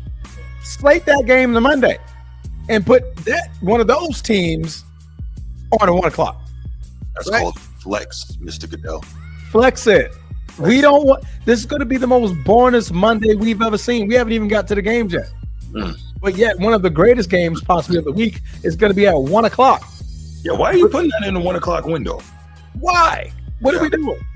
Don't WWE this thing, Roger Goodell. No, it's real quick. Making a joke. It's crazy how much. And this is great for you, but it's crazy how many times Dallas gets these 4 o'clock and prime time windows. Like, come on, man. But anyway, we'll get there. Yeah, that's tough. But there's a reason why the Micah Parsons thing kind of made that. The schedule was out prior to the Micah Parsons thing, so it's. Just, I don't think it was 8 o'clock though. It's the okay. Yeah, it wasn't 8 o'clock. They flexed it once the trade came in. There you go. Yeah. Well, that's true. People are going to want to see that, and I get it. Anyway, drawing the ratings. But there you go. All right. One of the last 1 o'clock games that we're talking about, Roger Goodell. This looks like a 1 o'clock game right here, right? The Tennessee Titans are 0-3. The Houston Texans are 0-3. That's something you put on a 1 o'clock for sure. Somebody has to. Theoretically, somebody has to win. It could be a tie right now. Absolutely. Right now, CJ Stroud is not having the time of his life. He's currently still underwhelming since his rookie season with 599 yards, 2 touchdowns, and 3 interceptions. However, he's playing this year's number 1 quarterback out of the draft, and Cam Ward, who is just struggling himself in his own right with a team that I just feel isn't ready in the NFL. Houston is favored by 7.5 points in Houston. Bruce, why are you picking CJ Stroud, or are you going with the number 1 overall pick? Oh, you asked me the correct question the first time. I am picking CJ Stroud because he's CJ Stroud. No, just, a little more experience, a couple more years in the league at the quarterback position. Young fella, he's doing his thing, but he's still finding his way. And Tennessee is just not good, man. And I'm going to go with you. Yeah. And they're at home, so that's going to help a little. Yeah. Houston and CJ Stroud, they're struggling for a win. They did not see 0-3. I didn't see him start 0-3. Yeah. They need a game, a pick-me-up game, right? And this is going to be that pick-me-up game. Tennessee is just a bad football team right now. That's say nothing about Cam Ward. That's say nothing about anybody else on that roster. Just collectively as a unit, it's just a bad team, right? Just a bad team. They may be firing their coach sometime soon. Moving on, I wouldn't even know who their coach is, honestly. That's how bad that franchise is right now. But Houston definitely needs a win. I love their coach. I like their quarterback. They could do a little bit more at receiver. Nick Chubb at running back, they're going to have to definitely address that position, but I just think that they're overwhelmingly better than the Tennessee Titans, and that's why I'm going to pick them to beat Cam Ward. Easy peasy, lemon squeezy. I forgot to check in your blogs. Here we go. All right. Now that we're done with the 1 o'clocks, we're going to move on to the 3, 4 o'clock games that is on the schedule. The first one is going to be the Indianapolis Colts and Indiana Jones, 816 yards, 3 touchdowns, no picks, and one of the bell cows of the NFL, Jonathan Taylor, 60 carries, 338 yards, 3 touchdowns. Also, the leading receiver is on the other end. Puka Nacua, 29 receptions, 333 yards. Yes. Boy, Rams are favored by 3.5 points. Is this the game where Indiana Jones gets put in his place, or can Jonathan Taylor run and beat the race? Oh, I'm going to go with the Rams here. They're going to be very upset coming off of giving up a 17-point lead against the champs. And that front line is going to make it difficult on Jonathan Taylor. He may still get 100 yards, but it's going to be very difficult. I think Kyron the Siren gets 100 yards there. You already know what it is. Matt Stafford. There you go. Matt Stafford, I think he's going to play well. I think Daniel Jones is going to continue to play well. I just think the Rams are going to have a little more here. And if you ask me, coaching also matters. I'm going to go with McVay over Steichen. Yep. Sean McVay. Hey, Miss McVay. Ooh. Now, my heart is playing tricks with me. My heart says pick Jonathan Taylor. Okay, right. But my other heart says, boy, you got 2 Florida State Seminoles on that defensive line. Oh, that's and they're gonna be gunning Indiana Jones, right? Yeah. I'm gonna go with the Rams. They also have my favorite receiver. All right, Devontae Adams. Y'all know I still got love for number 17. And 17 is probably pissed off because he definitely feels that was pass interference and what could have been a win, and they could be sitting at 3-0 in this football game. Yeah. So I believe Sean McVay comes out to set a tone, especially against the Indianapolis Colts team who is undefeated. They can't go 2 losses in a row because if they see the 49ers are currently 3-0. So they don't want to fall behind that division. So I think that's going to give a little bit more ammunition for the Rams to really, really get cooking here and get a win. Because if the 49ers get a win against the Jags coming up next, they're 4-0 and you fall to 2-2. Now you're 2 games behind in that division. And that's not where you want to be, especially in the NFC. I didn't mean for that to rhyme. Sometimes the words just come out on time. Boy, listen to you. Turn up the beat. All right, moving on to the next 4 o'clock game. Speaking of the 49ers, they get to battle the Jaguars in Santa Clara, California. Brock Purdy is trying to make his comeback in this football game. But going to play this game? Is he going to play this game? He's trying. Man. He's trying to make a comeback. Yeah, he's trying. Let Mac Jones continue to play, man. It's not he's picking it up. Let him continue to play and come back when you're 100%. But I think with Mac Purdy, I think there's some ego going on here. Mac Purdy. Okay. Mac Purdy, right? I think he's thinking like he has to prove to everybody he's worth the contract. Listen, you already signed it. You don't got to prove nothing now. I was about to say, you're in your first year Right. of that deal. Bro, you good. But I'm taking my time. Think about how many people said that he should have gotten it, that he's a product of the system, he didn't deserve to be paid that. You know what I'm saying? So, as a competitor, listen, I feel you, but as a competitor, you're thinking like, I got to go out here and show them. They say I can't do it. I got to show them. 1 million, I get it. 2 million. Oh, we 5 got million, it. 6 million, We got 7 somebody million, joining 8 us million, here. 9 million, 10 We million. got what you need. What up? Sneed, got what you need. What's happening? Network. What up? It's good to be here, man. Sorry I'm late, bro. Appreciate you. I saw you getting busy on the other show, man. Man, had to come through for the kids. You know, Sneed love the kids. Sneed love the kids. That's professional educator right here. Absolutely. I believe the children are future. Keep them right. Let them grow. Let them lead the way. Catch them next time on Reading Rainbow. There you go, Steve. Let it Where we added this whole thing, bro. I've been trying to follow the show the whole time. I'm all over the place. We're actually at San Francisco and Jacksonville on the pick'em.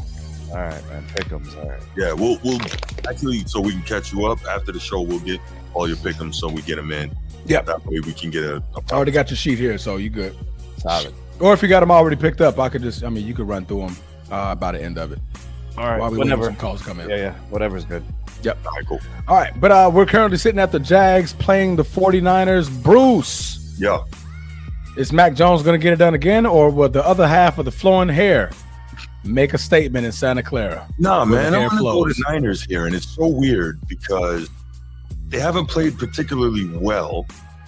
Nick Bosa's out with an ACL, so that could be a problem. But they haven't played particularly well. But this might be testament to Shanahan's coaching. They keep finding ways to win. They haven't lost yet. So you know what's interesting? Let's make this analogy, right? Shanahan is the Lamar Jackson of coaching. Y'all like that? He's a dominant regular season coach who doesn't get it done in the biggest spots in the postseason. Okay, I see where you're going. Yeah. Baltimore Bruce ain't gonna like that. I mean, but it's real talk though. It's objective and it's irrefutably true, right? And it's no shot because he knows that I believe Lamar's gonna get over the top, but it's not a Lamar discussion. But yeah, I mean, I think that's fair. But regardless, I think San Francisco is just gonna find a way to win because they do that. And there he is. Stop the BS. Hey, the truth is the truth. I got you. You're not gonna have that debate, but the truth is the truth. I'm gonna go with flowing hair. Oh, I'm going with flowing hair. San Francisco favored by 3.5 on the road. okay. I'm gonna go with the hair, man. I believe in Travis Etienne Jr. I believe that we're starting to pick up a little bit of steam, a couple of wins. I want to see the Jaguars go 3-1. Why? 1, I live here. 2, I want that stadium to be lit. 3, the more they win, the more I win as a real estate agent here in Jacksonville, Florida. So this is an investment pick. You're right. This is an investment pick. I need the Jaguars to win it. We get excited to start closing on homes, huh? Absolutely. Like, yo, Jags won. I never even realized that. That's a great point. Yeah. Absolutely, man. But the Jaguars market gets the booming, people get the moving. Absolutely. That is true. Absolutely. Right. Sneed, you want to chime in on this one?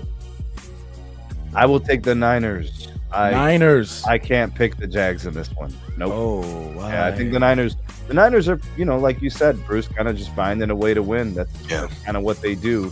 Yeah. And I mean, relatively healthy, just the Bosa injury, but I think that's still enough to beat the Jags. Fair enough. All right. Whew, boy, one of the games of the week. Sadly, it's not the game of the week, but I will give it a close second, or a tie, if you would say. The Ravens travel to Arrowhead, Kansas City, favored by 2.5. Coming fresh off a loss against the Detroit Lions on a short week, by the way. Huh? Ravens favored 2.5. What did I say? I think you said Chiefs. favorite. Did I say Chiefs? My apologies. I thought I said Ravens. I'm sorry. The open was Chiefs favored by 1.5. Now it's Baltimore favored 2.5. Oh, you're saying previously? Yeah. Okay, gotcha. I don't know what happened. I said it. I don't know if it's a certain player or I don't know, but it's like switched. Oh no, let's look up some injury stuff. I didn't see nothing change. Yeah, they got the Ravens favorite now, but the open was Chiefs favorite. Interesting. Now, was this before or after last night? Or Monday night? I couldn't tell you. Okay, gotcha. It doesn't say the date. It just says open. Chiefs 1.5, and then now it says Ravens 2.5. Got it. That must be after the loss. They must think the Ravens will come in there and put foots in them now. I guess. But Sneed, who you got in this one? Oh man, this is a tough spot for the Ravens. I really want to pick the Ravens, bounce back and to kind of get right the ship, but the Chiefs they're kind of desperate too. They have to keep getting in the win column, and they're home. I mean, I have to take the Chiefs. I have to take the Chiefs. I just don't believe in the Ravens' defense as it currently stands. If they show improve against the Chiefs, then I think it's something worth investing positive energy into the Ravens' defense if they stop Mahomes and the Chiefs. Yeah. Okay. Bruce, why are you picking Kansas City? I'm not. I'm picking the Ravens here. Huh? I'm picking the Ravens. They are angry.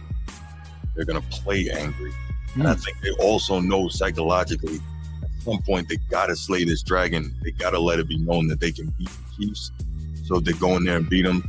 I think that gives them that springboard that they need, like you talked about. Going into that little stretch where they've got a couple of tougher games. They need this win, man. They don't want to be at a 14% chance of making the playoffs. I think they need it bad. Bruce, would they be 1-4? 1-3. 1-3. 1-3, and that we looked it up earlier. 1-3 averages a 14% chance of making the playoff. Baltimore does not want to be in that situation. I don't know what they're going to have to do defensively. Obviously, Kansas City's not nearly as exposed as it once was, but I don't know what Baltimore is going to have to do defensively. 32nd in total defense, 31st in pass defense, 30th in run defense. But they've got a week to get it right, get it figured out. Derrick Henry, hold on to the damn ball. You know everybody's going to be ripping at it and punching at it. You know, you see something, what do? You attack it, right? So hold on to the damn ball. I don't care if you do the college and the high school thing. Walk around with it all week, right? Correct. You laying in bed with your lady, that ball better be in your arm. You know what I'm saying? Hey, I don't care. You do what you got to do. You better hold on to that ball. You know what I mean? Yeah. Squeeze the pumpkin. Yes. Squeeze the pumpkin. The pumpkin while you squeezing something else if you have to.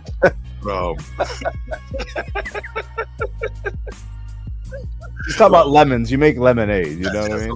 Oh, okay. But no, man, I'm going Baltimore. I think they're going to be angry, and I think they're going to be ready to come in.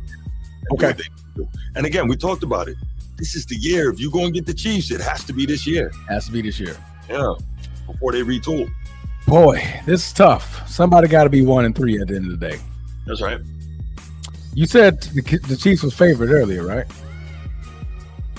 Opening they had Chiefs favorite. No, the Chiefs opened the favorite, and then now the Ravens were the favorite. Vegas knows something. I'm picking Chiefs. Don't be shocked if this comes down to a call. Wow. Don't be shocked.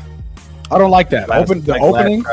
Final drive of the game. Final drive. There's going to be a call, and it's going to change the trajectory of the game. Change the trajectory of the season. Both. Yeah. So, who would have thought a lot of money is going to be going towards the Ravens? Transformer was going to be these guys are in must-win situations in Week 4. Correct. Could have imagined that. So, I don't know. That's scary. Kansas City in Arrowhead, loud stadium. Taylor Swift in the mother effing camera. Bro, don't even. You're starting with the chicken cutlets, bro. Yeah, you had to do it, bro. The pig feet or whatever you want to call it. Man. We just had Miss Dart up here, bro. The cinnamon toast cereal crunch. I don't know.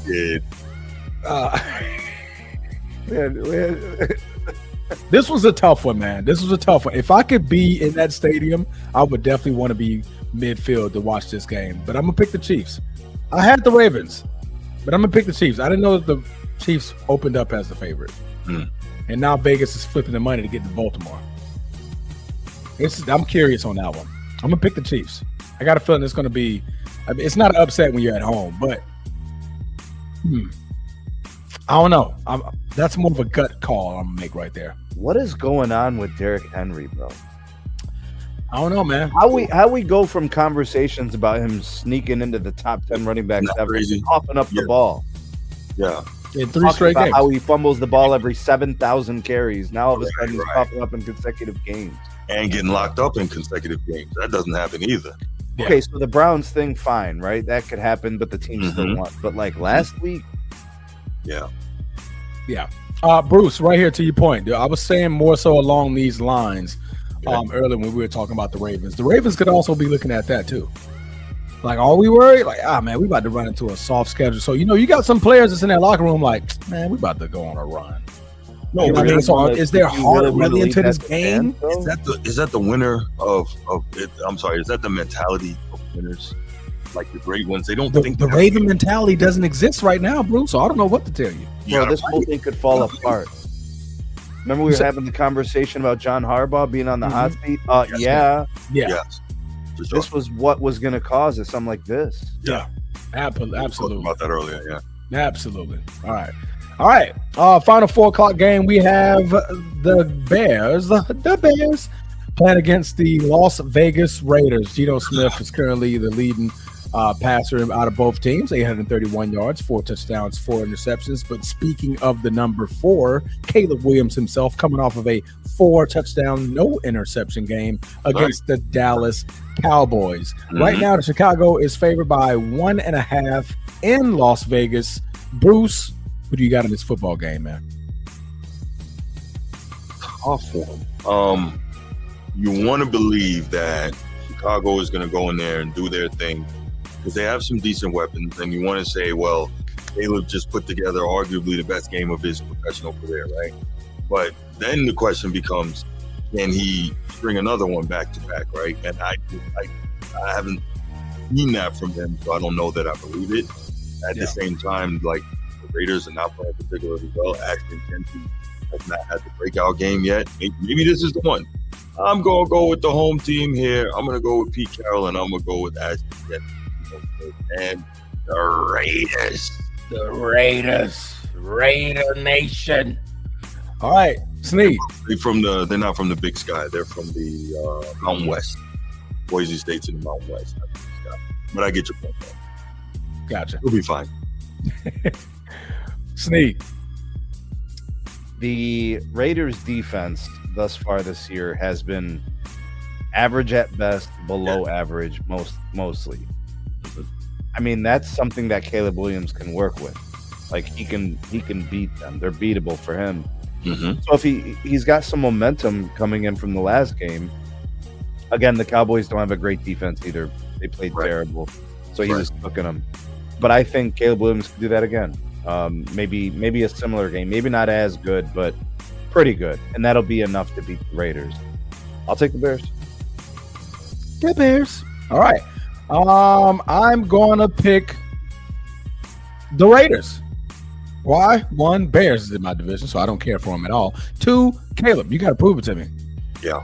It looks like everybody can carve up the Dallas Cowboys. We just saw Russell Wilson put up 450, and 2 weeks later, he's benched. Oh, wow. We just saw him cook them. He was like, oh, man, Russell Wilson, man, he's back. We're calling him Russell again, not Sierra's husband. Now we're like, we're calling him bitch. He's back because he needs a chiroprac. He looked like a damn pumpkin last week. Oh, yeah. He said that pumpkin sprouted very, very fast over there. So, Caleb, man, he has to show it to me again. He has to show me again that he can get it done against a better team, I would say. I mean, can we say the Raiders are better? I think the Raiders are a little better. Yeah. Defensively, I could say they're better. A little bit, Max Crosby and those guys on the defensive line. So you got somebody that can get after the quarterback. So I'm going to pick the Raiders here. I'm going to pick the Raiders on the upset at home.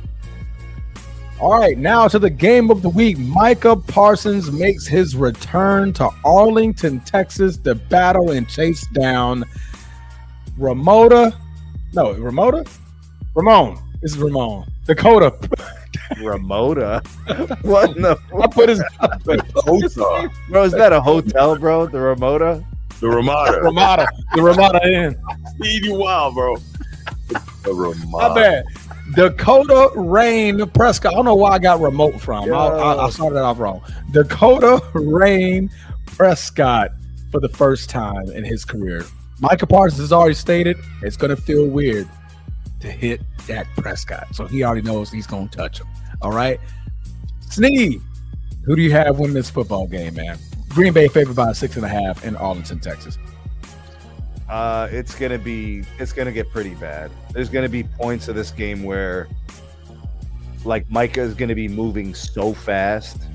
He's gonna be getting so much pressure, getting through the line. They'll be using double coverage. They'll be chip blocking. He's still gonna get to Dak, and it's all Jerry's fault.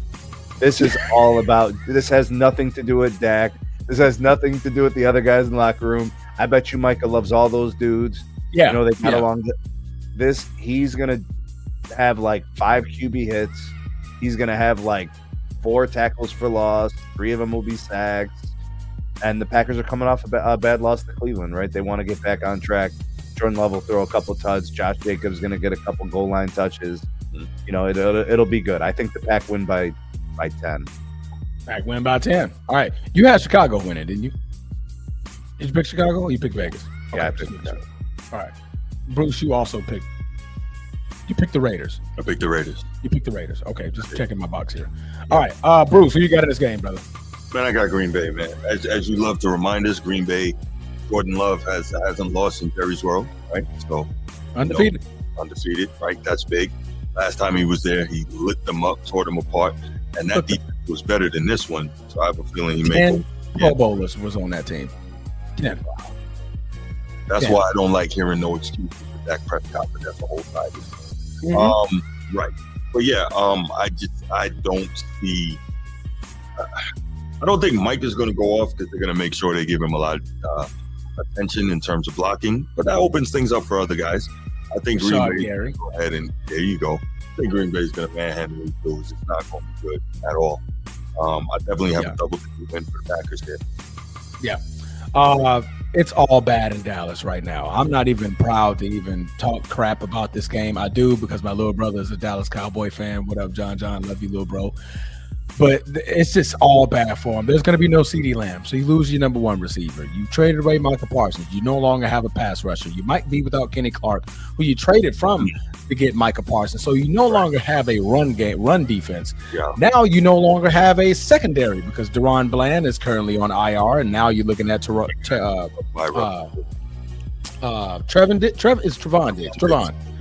Diggs, who's currently acting like one, he can't play or he's injured. Right. So it's all bad in Arlington, Texas. You can't stop a nosebleed in secondary, and we got one of the fastest receivers coming out of the draft last year in Matthew Golden. So good luck. Good luck, man. I'm looking at a blowout. I'm not saying that we're going to do the same thing that we did 2 years ago in Arlington, but this could get ugly, and it could get ugly early. I think Josh Jacobs this is going to be one of his "Hey, I'm still here" games. So far this season, he's been held in check with under 4 yards a carry for the season. So this could be one of them games where he try to move that needle and get back into that conversation of top 5, top 10 running backs. So absolutely. All right, so are we just going to flip the coin for these Monday games, or are we just kind of going to round robin these things? Because I think one's not a coin flip. Yeah, I think the Broncos not coin flip. I think that's what you're looking at. Okay, yeah. Cool. All right, Monday night snooze fest is going to be with the Jets and the Dolphins. Miami's favored by 2.5 in Miami Gardens, Florida. At least it's not a doubleheader. It is a doubleheader. Well, it's only 1 hour difference, though. I mean, it's not like, you got one starting at like 10:15. Gotcha. No, I'm going with the Jets here. Jets. Yeah. I think Mike McDaniel has completely lost the team, and the Dolphins are terrible. They're soft. They're mentally weak. They're not playing well. They're Jets. Got it. Sneed. They're competing. I think the Dolphins were in that game against the Bills for most of it. I think they're a little bit better than what Bruce is saying, but I get his point. Yeah. They seem like they're kind of on a journey without a destination. They're just aimlessly going through the motions. So I get his point, but I think they find a way to hold it down, win a game at home, and get 2 wins for the season. Miami? Yeah. Right. Boy, this was a tough one. They both just came off of games that they just could have won. Right. Both had the lead at some point in this game, or at least tying it. Tua Tagovailoa, again, at the end of the game, he kind of folded. Meanwhile, the Jets, they made one hell of a comeback against the Tampa Bay Bucks. And, Baker just is the one that had the ball last. That's the only reason how they lost that game. I'm going to go Jets. I'm going to go Jets here. I just think defensively they can cause ruckus and get after Tua Tagovailoa a little bit better. Quincy Williams is out for the season, I think, or is he on IR? I think it's one of the two. He's either on IR or he's out for the season, but I still think they got enough to get enough pressure to get to the Miami Dolphins. So I'm gonna pick the Jets on this one. Hey, gentlemen, when are we gonna do a show about certain players? Like it's over, like the experiment, the time, it's just not happening with Tua. Like, when are we gonna tell the truth about this player? Well, it's their fault. They paid him. Man, so he kind of got to eat that. Man, stuff, man. I'm gonna write it down. Like we gotta have there's people like he's still on a roster, he's still starting games, and he's not good. True. Like the New York Giants could start Jameis Winston or Jackson Dart. They got options. And then we're over here talking about Tua. Who is their backup? I think if he goes down, they're screwed. What's the fall off, I'm saying, from Tua to whoever? Well, according to last year, it's one hell of a fall off because without him, boy, they couldn't get nothing going. That's true. Remember, I had to apologize to Tua on the show. Yeah. It looked diabolically bad. It was horrible. It was horrible. Nobody could get nowhere. There was no receivers. So you don't think they accomplished anything in that QB room over the offseason? No. Yeah, you would have thought they would have grabbed somebody that they wouldn't be in that situation again. Yeah, that's a great point, Transformer. I sure did have to come on here and apologize. Yeah. Right now, their backup is Zach Wilson. There you go. Hey, Miss Wilson. For sure.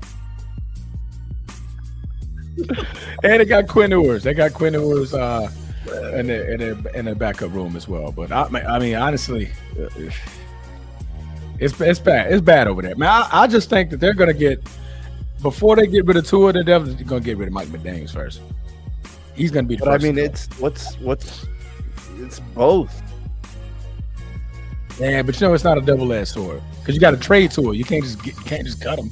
You got to return value. You got to return that $50 million. You ain't getting the $50 million back. Yeah, you ain't getting the talent worth $50 million back. Oh, that for sure. I mean, can he return a decent pick? You could probably get a first. Really? Depending on who you are, if you're desperate, yeah. I was going to say desperate third. For that contract? I don't think debatable. That's a good one. I don't think the contract matters for the other team. I think it's just this. I don't know, man. Yeah. Depending on who you are, if it's like a late round pick or something like that, you might try to throw that one in there. Who knows? We'll see. That's a conversation to be had later. Let me see. Yeah, I got the Jets. All right, last game. Why are we all picking the Broncos? Bruce, you go first. I'm sorry. What was that? Why are we all picking the Broncos? Why are we all picking the Broncos? Okay, go ahead. Exactly. Anyway, Broncos. Yo, Bruce's eyes just drifted on the third monitor, bro. Wow. I'm over here like, what is he looking at, man? You know what I mean. Okay, Broncos. Great defense, physical play, no Joe Burrow. I mean, I don't think Cincinnati. I don't know what they're going to do, man. They are in trouble. Purgatory. Got it. Yes. Broncos. Sneed. Who you got? I mean, why the Broncos? I mean, the Broncos have competent play at all the skill positions. Mm-hmm. Receiver, quarterback. I mean, they can do some things pretty well. The Bengals with Joe Burrow were losing games. So without him, I mean, against the Vikings, it was deplorable. Yeah. It was turnovers. It was bad Word, decisions. What's that, Bruce? That's that wonderful word, spell it. He got it with the spell check. DEPLORABLE.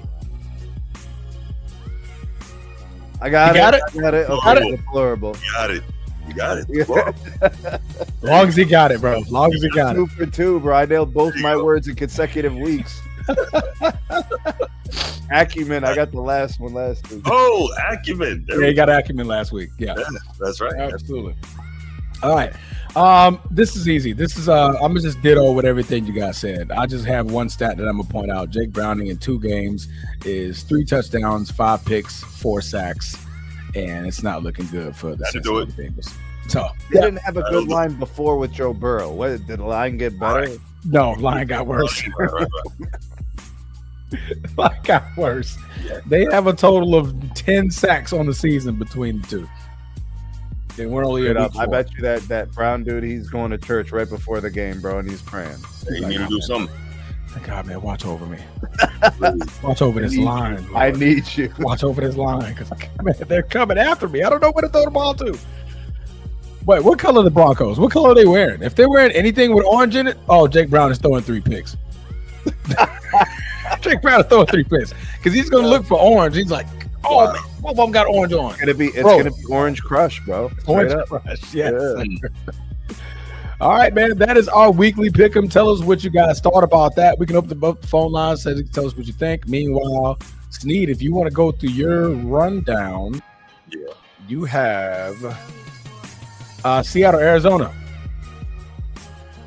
I will take the Cardinals in that one. Cardinals. All right. Minnesota, Pittsburgh. I'll take Pittsburgh in that one. All right. Washington, Atlanta. I'm gonna click Washington for you. I got you. Buffalo. I'm gonna pick Buffalo for you. Detroit and Cleveland. It's in Cleveland. It's in Detroit. Ah, man. I'm gonna take the Browns. I think the Detroit Lions have a letdown game. I'm gonna take the Browns. 2 in a row for the Brownies. Let's go. Okay, let's go. Brownies. All right.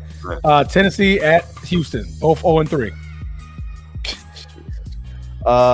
Man. Houston's due for a win. Are they the home team? Yep. Yeah. I'll take Houston. Got it.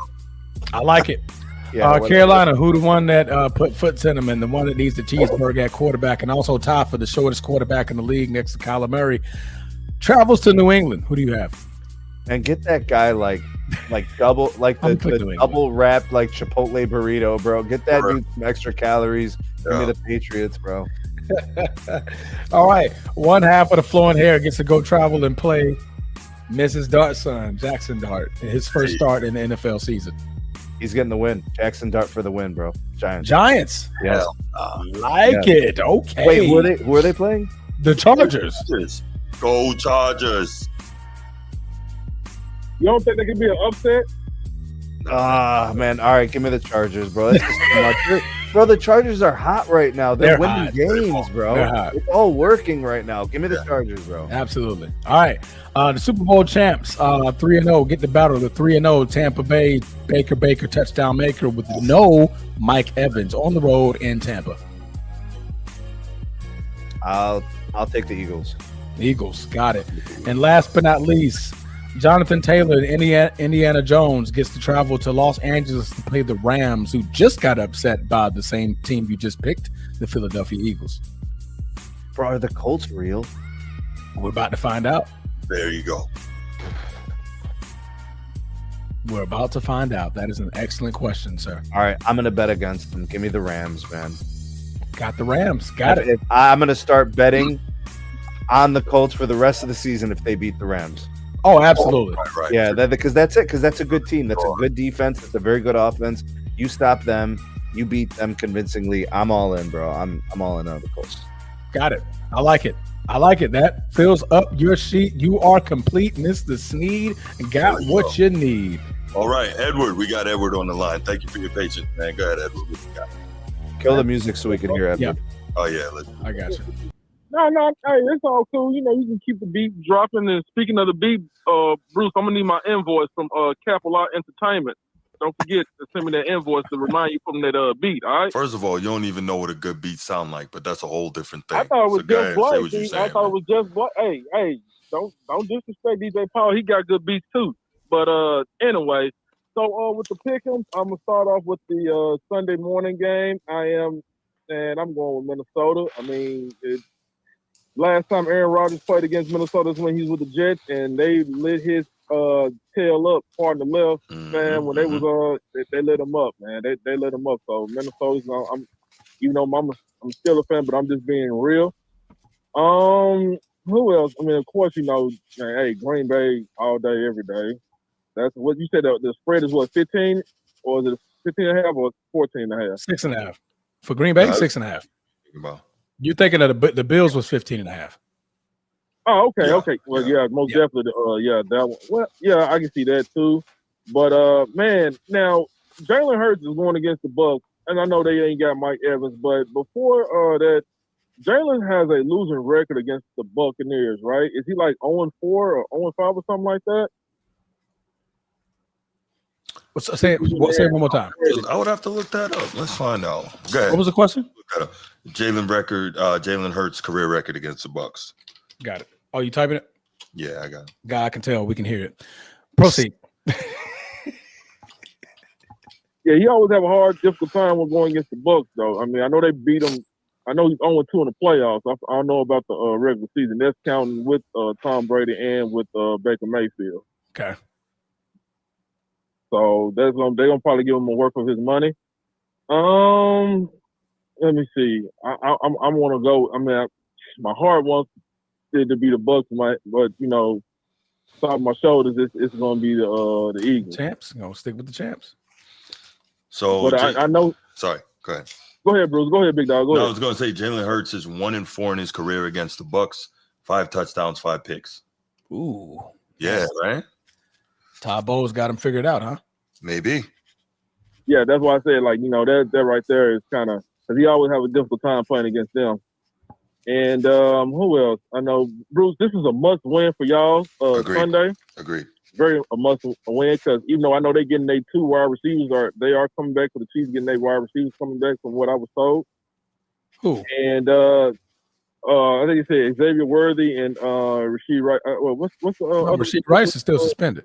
Nah, he's suspended for a minute. Yeah, he got 6 game suspension. Okay. Oh, okay. Yeah. Well, he said Xavier Worthy supposed to be coming back. Yeah. Something like that. So hopefully that would. But at the end of the day, man, Sounds it's like a knife. a must win. It's a must win for the Baltimore Ravens. It really is. Loud, bro. My bad. And Sensitive Mike. who else? I know the Titans and Texas. I'm going with Houston. This is a must win because I know they cut CJ Gardner. The Houston's cut him. I think it was today or was it yesterday? I can't remember. Today. He got cut today. Yeah, he got cut today. So he got cut. And I know I've seen Nico Collins and the corner. They are talking trash to each other. I forgot his name. He came from Kansas City. Yeah. So Oh my gosh. that's gonna be a good game, man. And then I don't know what's going on with who they playing? The 49ers. San Francisco. San Francisco. And I can't believe it. Mac Jones is I guess he needed a reset. Who? Mac Jones. Yeah, him. 555-678-3965. I can't believe I did that. I dialed that number too, man. Of course you did. Of course you did. Man, you tried to buy that number is what you did. Yo, Bruce, what does that mean, dog? That means Mac Jones. Mac Jones. Mike Jones was one of the worst rappers ever. That dude was terrible. Oh, absolutely. Oh, terrible. Oh man, I'm not even gonna start. But anyway, wow, baby. we doing pickles. Mike Jones was good. Right, yeah, exactly. Man, we doing pickles. Nah, you weren't into those 5X white tees, bro. You weren't into that. Oh man, yeah. Bro, who you telling, bro? We won big. We won big, and with the do-rag. I think and everybody we had did to close that, the though. pants. Bro, listen, you could straight up go to the gas station, bro. Fill up gas. Get a two and get a grab yourself 3X. a cup. Yeah, you get the black one, the white one. You get a thermal. Correct. Get a do rag, man. You in there, bro? You ready for the club? Exactly. Shout out to level 2 in the premiere, right there off Mendenhall. But anyway, who else? But yeah, the only games I see is really a must win for these two teams is Houston. I think if they don't win, they probably. I mean, the coach is cool and all. I think they're gonna probably get rid of him. Damn. That's just my theory. You know, but who else? Now you said Jacksonville and the San Francisco 49ers. I think it's gonna go to San Francisco. Even though I know they lost Nick Bosa for the season. All that. But hey, can we just look at Travis Hunter being a bust this season? Not a bust, but overrated. Not a bust, but overrated. All that talk, yeah, not a bust, but overrated. I don't know what's going on with man. I don't disrespect nobody. You know, hey, what? You're married, and I mean, no, I'm just saying. You know, you're married. You know that Travis Kelce is down. Okay. Then you got you got Travis Kelce. He's not playing well. Then you got Travis. Well, that's not marriage. That's engagement. They're not married. Nobody. Well, hey, Josh Allen got married and got an MVP. Hey, shout out to Center. His wife is bad too. She's real bad. I forgot her name. Josh Allen's wife. She played in the movie. She played in the role in Center. She's real bad. Oh yeah. She was that the girlfriend. Oh, okay. Oh, that was her. Yeah. Oh, okay. Anyway. Yeah. But who else was it that I'm trying to figure out now? These Monday night games, they should have swapped. I don't know, man. This is crazy, man. I don't know what they one of the games. Yeah, these two Monday night games, man, they should have been a Sunday night, and the Monday night game should have been Philly and the Eagles. I mean, and the Bucks. That should have been a Monday night game. That's what I was saying. Or it could have been, KC and Baltimore could have been a Monday night. But these two right here, hey, I got to go with it's a must win for Miami, and of course, hey, I see him probably getting out the door too as well. Yeah, and then down at the end of the season, regardless, it may not. Just a matter of time. Yeah, that too. Now, this is what I was going to ask y'all too. Now, do you think that Tyreek Hill, KC should try to get Tyreek Hill back? Oh, that's interesting. Not yet. No. I mean, you just found something with Thornton. I think they're gonna, start diving into that a little bit more. You're getting Xavier Worthy back, another deep threat. So at that point, I mean, you got two guys that could be just as good as the production of a Tyreek Hill if you get him going. You got to get him going and get into that rhythm. But I don't think you want to add on. You already got problems going on with Rashid Rice and his off-the-field issues. You don't want to add Tyreek Hill, his off-the-field issues, his chemistry with the locker room, and that whole Sinatra. You kind of want to stay away from that. And plus the money, plus the $30 million. But he already had those off-the-field issues when he was with KC. But they're piling up. And they didn't keep him. Yeah. They didn't keep it because he wanted more money. Yeah, that's risk. Lots of money and risk, Yeah, that's true. And then Cleveland played the Lions. I can see, man, it might be a low-scoring game because, Jared Goff, man, he's an up and down. He be, it's up and down. Plus, that defense, that Cleveland defense, it's going to be hard. What is Jared Goff up and down? Jared Goff is pretty much mostly up. No, but what I'm saying is like, okay, can he stay consistent though? I mean, this is like, yes, we talk about. Did you not watch the Lions last year? I watched the Lions, but that. Hey, I'm just saying though, like this is the Browns. So, hey, I thought Green Bay was gonna win Sunday. Yeah, 80% of the NFL world thought they were gonna win Sunday. That's why it's called an upset. At least 80. They got upset. Yeah. And you don't think that so y'all still gonna pick? We still picking the Lions over the Browns this Sunday. Yes. Yeah, they're in Detroit. We went to Cleveland. Oh, okay. So the game is gonna be in Detroit. Okay. Yeah, the game's in Detroit. Oh, okay. Cool. Yeah, then. Yeah. You see that happening, but would have been in Green Bay. It'd probably been a different story. Crowd noise, motivation, stuff like that. Yeah. Mm-hmm. And we got the Colts playing the Rams. I'm taking the Rams for this one. Man, if Danny Dimes do what he does, man, there'll be conversation to be had for sure.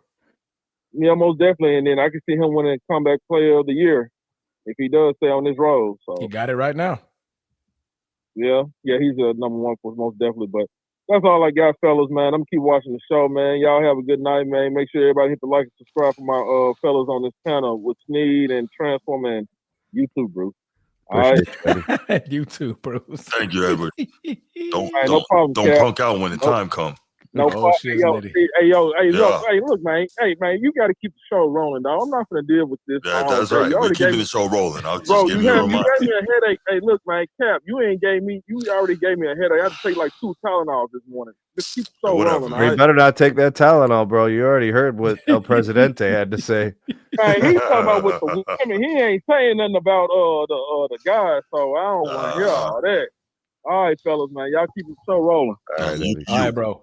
You too, Bruce. Water. Water, man. Oh man. All right, Edward with the call, man. Edward always shows love. I appreciate that. All right, y'all. Let's go ahead and we'll move right to the next topic. And this is the one right here, boy. I think we got some shakeups this week. Yes, the we top do. 5. We will give our top 5 NFL teams. So as you guys know, every week we do our top 5, right? We do the 5 best teams that we think are in the NFL. And this is interesting because you kind of get an idea because obviously things are going to change from week to week, right? So, Correct. no, I got mine ready and I am anxious to hear what the rest of you guys have to say about yours and about mine. Very interesting, man. Who wants to kick it off? Should I kick it off? I kicked it off last time. I think this is your time, Bruce. I think Steve went the previous week and I went last week. All right, let's do it. Starting from 5 or starting from 1? 5. All right, cool. 5. Indianapolis Colts, based on what we've seen so far. Colts I balling. knew Jonathan somebody was Taylor's gonna put him leading. in there. He's leading the league in rushing, and Danny Dimes is having a resurgence with head coach Shane Steichen. They will be tested this week, as we talked about, but as it stands right now, number 5 is the undefeated Indianapolis Colts. Number 4, you know who it is. Baker. Okay. You already know. Tampa Bay is playing very well. They're finding ways to win, but they're eking out wins. If they're winning more convincingly, maybe they could be higher on this list, right? But 3 weeks in a row, Baker has had to lead, dramatic, heroic, game-saving touchdown drives, right? Got it. You can't have to do that every week because if you are, something is not right. You're not putting these games away when you should. There's something to be said for finding ways to win, but that's not how it should be. 3, the Buffalo Bills, right? They got the MVP. Okay. Josh Allen is balling. Defense is playing solid. Can't be mad at him, right?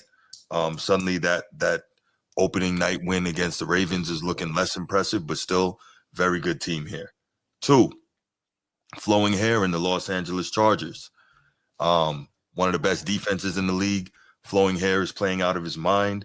And again, I think I've said this on the show already, but it shows how well he's playing and the confidence Jim Harbaugh has in him that they're letting him throw the football a lot more than you normally see Jim Harbaugh allow quarterbacks to throw it. They're not, dependent on running the football 25 to 30 times every game. That's still his DNA, but you can see how much he loves Justin Herbert because he's letting Justin Herbert sling that thing. And finally, number 1, the defending champion Philadelphia Eagles. I don't know if I would have had them one-on-one, but what they showed against the Rams, that said something. It moved the needle for you. Yeah, it definitely did. So to reiterate, 5 Colts, 4 Bucks, 3 Bills, 2 Chargers, 1 Eagles. Anybody have a problem with my list? No. I don't have a problem. Cool. Yeah, pretty much. Yeah. That's pretty good. That's a damn good list. That's a damn good list. All right. Who's next? I'll go next. What Sneed you want to? It's up to you. You make the call, sir. I'm already here, man. Number 5. Yes. This one was tough. Okay. This one was tough. I had the Colts in there first. Okay. Took them out. Okay. I had the Lions in there the next time. Took them out. Oh, okay. Why would you put the Lions in there? How dare ye? How dare ye put the Lions in the top 5, right? So finally for number 5, I put my Packers. I kept my Packers. Yes, we lost against the Cleveland Browns in the 13-10 loss. That's Okay. fair. But if I put the Lions in there, who beat the Lions? The Packers, right? Yeah. The Colts. Why did I put them in my top 5? Yeah. Not 100% confident Okay. yet. Not there I yet. need a win against a big team. Okay. I need to see a win. Right now, and I've had it open earlier. Hold on, let me go back to their roster, who they played so far. They beat the Dolphins. Good team. No.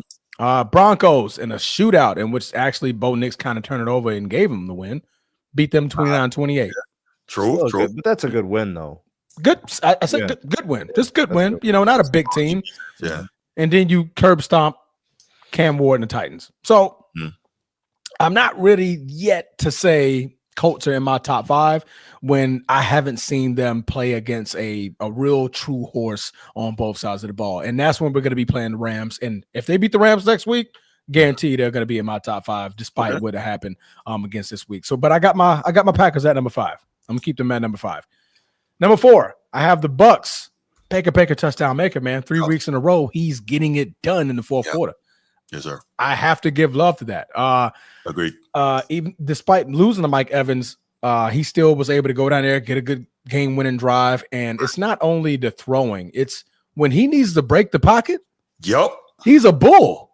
Yeah. That man is a freaking running back when he has to break the pocket and the game is on the line. No, he's true. lowering his shoulder. He's like, hey, bro, I'm about to run through a couple of you freaking safeties, and somebody gonna catch this shoulder. You call him Scatterbaker? Calling him what? Scatterbaker. Scatterbaker, man. Scatterbaker, he is legit. The man is definitely in my MVP conversation, along with a couple of others, and he definitely deserves to be in that conversation. Okay. Who jumped back up in my list at number 5 last week? Now number 3, I have the Philadelphia Eagles. That comeback win against the Los Angeles Rams was a thing to watch. It was definitely a game to watch. Sure.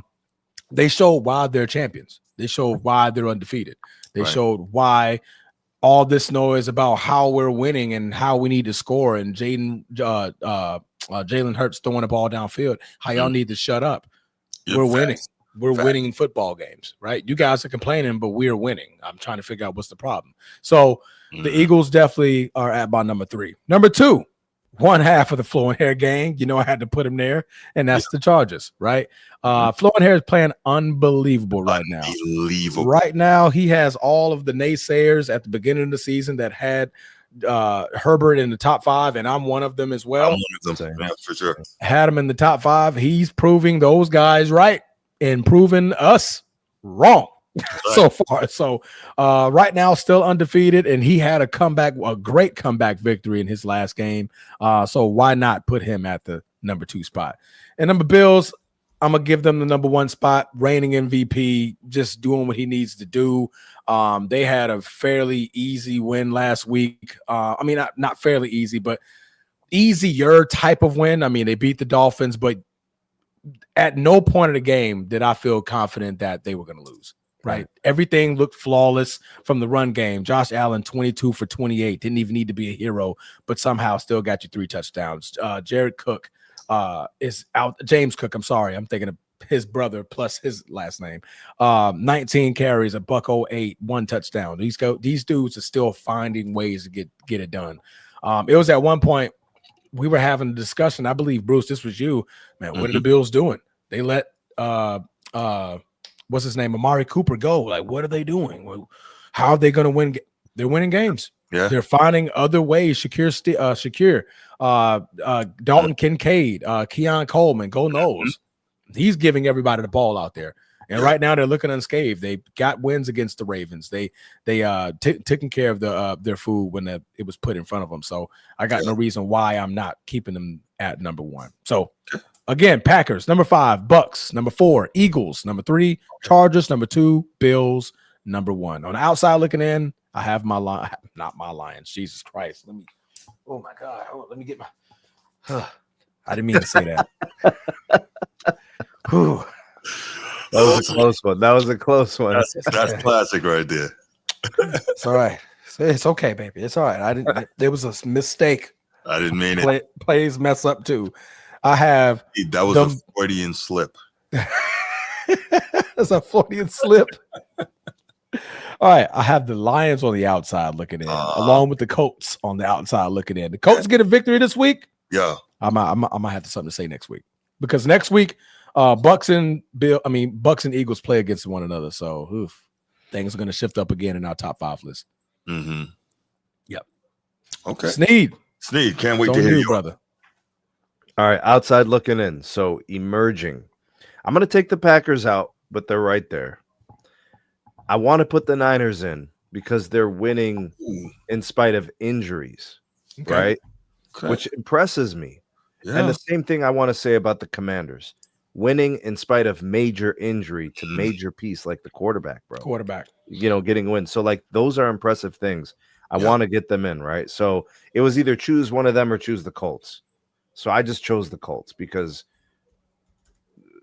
they look good. So let's give them some respect. Respect the winning. Let's get them in the top 5. Got it. Number 4, I'm going to go with the Bucks. I think I had them 5 last week. I'm going to move them up to number 4 this week.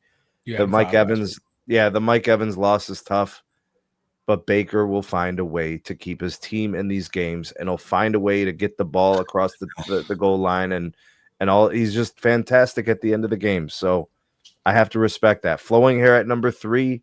The Chargers look good, and it's not just Justin Herbert. Like, yes, he's been good, but the defense has been good too. They've been stout when they've needed to be. Coach is pulling all the right strings. Herbert's making the plays. They're playing great football. The Bills in at number 2. I got to be consistent. They keep winning. I agree with Transformer. I never felt like there was an uncomfortable moment last week against the Dolphins. They were in full control. Josh Allen looks comfortable. Yeah. And number 1, it's the Eagles. They can win in 77 ways. Whatever direction the game goes, they have a chance to win it. So, to me, they're number 1 until proven otherwise. I like it. That just pretty much slid everybody. So the Chargers were not on your list last week. The Chargers jumped on your list, hurdling the Bills on your list, and you took out the Ravens and Green Bay for obvious reasons, and then you threw in the Colts. I got the Eagles, Bills, Chargers, Bucks, Colts. Eagles, Bills, Chargers, Bucks, Colts. Okay, so same as me, just a little different order. We had, I think for us, it was either the Chargers and the Bucks switched. That's exactly what it was, because I had the rest of it. I think Eagles, was Chargers, Bills, Bucks, Colts. So when you asked, like, do I have a problem with it? Absolutely not, because I could switch those two the same way. I'm actually just glad we didn't have the same list, bro. Yeah. Cool. Be Ready Sports Podcast has, I'm assuming that this is the order. The Bills number 1, Chargers number 2, Lions number 3, Packers number 4. So 2 NFC North teams in this top 5 list, and then the Colts at number 5. What's your take on this list, guys? He's bold to put the Lions in there. Yeah, they look the Packers. It was confusing. It's kind of I'm never going to be a proponent of ranking somebody ahead of the team that kind of dismantled them, unless he's anticipating things being different moving forward. Okay, well, I think I got to go off of what we just saw. That's what I'm saying. When you do these things, you got to do it based off of what the teams are now. Yeah, got it. But everyone has their different mindset for doing them, and that's okay as well. Like it, love it. Is somebody on the phone? No. Oh, okay. I thought I heard some feedback. I thought somebody was already called in. I'm like, man, that was quick. We didn't even open up the lines yet. Right. Bruce comes in. Oh, he leaves Green Bay at number 1. Cocaine is okay. Green Bay number 1, Eagles number 2, Bills number 3, the Chargers. I'm assuming because there's a multitude of LA teams. Chargers at number 4, and Baltimore, a 1-2 team, is in his top 5 list. Baltimore is top 5 at 1-2. You gotta get Bruce on the phone, bro. You gotta take that call, Doug. Boy, I'm sorry. Explain the Green Bay at number 1. If you put him at 5, I'm not gonna argue with you. But even I'm not putting Green Bay at number 1. I can't put him against 5. I'm gonna get to that. Baltimore shouldn't be on this list. Period. They're the only losing team on your top 5. They're a losing team. They're a 1-2. No, it's no strength of schedule. What happened? What are we looking at on the field? Strength of schedule. This ain't no strength of schedule. Who looks good? You just complained about how bad the Ravens look defensively. Bro, the Ravens defense is straight buns right now, bro. I'm talking cocoa butter. 32nd overall. 32nd in total defense, Nate. It's hard to get a team like that in the top 5 after they did the same thing 3 times. Yeah. 31st in passing defense, Nate. Sacked 7 times last game. 30th. Bro, we love Lamar, bro. Lamar's been fantastic. Yo. But we average 40. That's one side of the football, Bruce. But we're Get on the giving up phone, bro. 40. I need you to call in. Open up the phone lines. Call in. But we're giving up 40, though. You're giving up 40. You gave up 41. The points against is the same as the points scored. So the point differential ain't high at all. There ain't no point differential. Making Ravens fans like what if the Browns didn't self-implode offensively in week 2? That was a close game to the fourth quarter. Browns just said, man, bump it, man. We can't keep up. absurd. We can't keep up with this. I'm curious on that one. Yo, Brucey, why are we copping out talking about it's subjective? Not really, bro. It's Not all really. subjective. We got a bad record. We got a bad defense. We got games where they kind of choked. Yeah, Like, you can't put a losing team in the top 5. We'll talk about the losses, though. And strength of schedule Transformer. is not even a thing. Talk This is about the NFL. losses, though, Transformer. Week 1 was a bad loss. Bad loss. They could have got hawked down by the Bills. Hawked down. Here we Hawked. go. What up, Bruce? I'm gonna let you talk to these guys. Go ahead, man. So you ain't got nothing to say, Brucey? Nope. Go ahead. And you stubborn, you be funny acting. But I got Green Bay 1, right? Why? Bills, LA, Baltimore.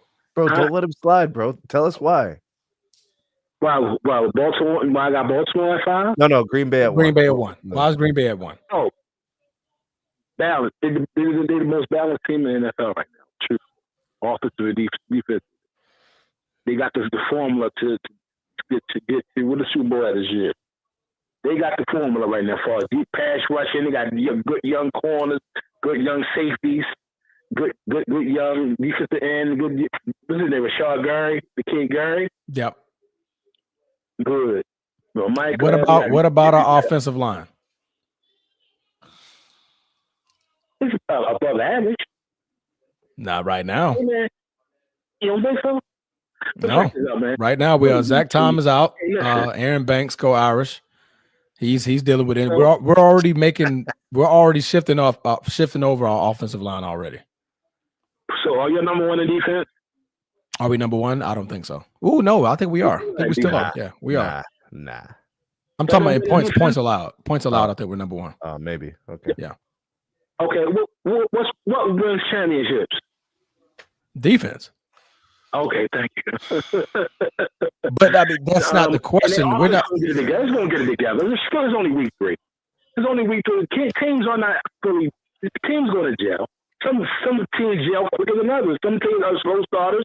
Some teams are fast starters. Starting fast this year, like the Colts. They started fast. Who would have thought? Did you have the Packers number 1 last week, Brucey? Yes. Mm-hmm. Okay. They ain't do nothing to slip. As far as having them Baltimore at 5, strength of schedule. This ain't college though, bro. It's the NFL. What does strength of schedule mean? It means a lot. They lost against 2 good teams. But Baltimore's top 5 team in the NFL. If you're looking at it like at the bigger picture, Baltimore is number 5. Is John Harbaugh on the hot seat? Yes. Yes. Was he on the hot? Was he officially on the hot seat week 1? Oh, he's been on the but man, truthfully, John Harbaugh ain't on the hot seat. They just paid him the money. But anyway, if we talk about the rankings, we're gonna get into the details of. I just feel like the Ravens should be in top 5, man. Like, cause strength of schedule. How many coaches are on the hot seat in your top 5, though? Like, how many teams should be in the top 5 with a coach on the hot seat? You know, I'm just trolling, man. They ain't in no damn. Man. Baltimore, like, they dropped out the top 10 to me. Oh, okay. Man, please land the plane. God damn. But on 5, I got the Colts 5. Okay, got it. Pack number 1, the Colts 5. Yeah. I'm gone, man. Y'all told me to call, and I was All right, man. Bye. I was about to run down some numbers. You was not gonna like them, bro. I was gonna be rushing defense. The Ravens are ranked 30th I out thought of he was 32 for real, teams. bro. The Ravens in pass defense are 31st, and that's out of 32 But teams. what would have been worse, Packers at 1 or Baltimore at 5? What would have been worse? Baltimore at 5. Easily. Baltimore at 5. Egregious. Green Bay, you can okay, you could probably give me one Because we all know they're really good. They're good, all, right? Yeah. And they had a slip up, right? Chicanerous. Like, but no way. So Green Bay does have the number one scoring. By the way, I could spell chicanery. Yeah, we got the number one scoring defense. I know you can. I could spell chicanery because I use that word all the time. Niggas like Mr. Garvey. Hey, Ron. Tomfoolery, chicanery. God damn, we're third in rush defense. I knew that. Go down to Principal Shaq Hennessy's office. Remember, we're 7th in pass defense. A-Rod. Jay Quellen. I got my eyes total on defense. Jay Quellen. Come on, defense. Talk to me, defense. So Green Bay has the number one scoring defense. Cleveland has the number one total defense. So that's what we're looking at here. Yeah. We're third in total defense. That Ravens outburst really hurt the Browns scoring defense. Thank God. Yeah. Had to do something. Jeez. All right. Okay, good stuff on the top 5. I think we all had solid top 5s this week. Of course, I like mine, but no.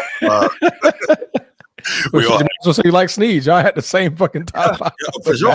We switched 2 and 3 or 3 and 4. I forget. Yeah, I think it was I think 3 and 4. Yeah, 2 and 3. 2 and 3. Mm-hmm. Got it. Yeah. All right, so let's take it to the final topic, y'all. And then we will get out of here and let everybody go get some rest. I got surgery tomorrow. Y'all pray for me. Do you? Yeah, man. They finally repair my ACL and my meniscus tomorrow. Damn, bro. I didn't know you had a torn knee. Yeah, March last year, I tore it. Damn. Yeah, man. What up, Coach T? Coach Be ready. What up? Be ready, stay ready. That's right. What up? What's going on, brother? Well, I want to answer Transformer's question. He asked, you guys asked why did I put the Lions over the Packers? You gonna give us an answer? Hello? Yeah, go ahead. Oh, we thought we were just gonna roll with it. Yeah. Right. We ain't on you, brother. The only reason why I put them over the Packers in this week, even though the Packers head to head, is the opponents that they played this week. Is the way the Lions beat the Ravens and the Packers lost to the Browns. It's the only reason why they're ahead of the Packers. Uh-huh. But can you be ahead of a team that beat you already? That's what I'm saying. Head to head doesn't. I mean, shouldn't that be like the deciding factor? I mean, I know in college it's a little different, but head to head, I think, has to mean something.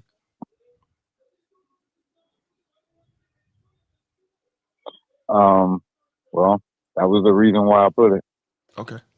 I kept the Packers in my top 5 because even though that was a bad week, we've seen teams that won a Super Bowl that had a week where you just scratched your head.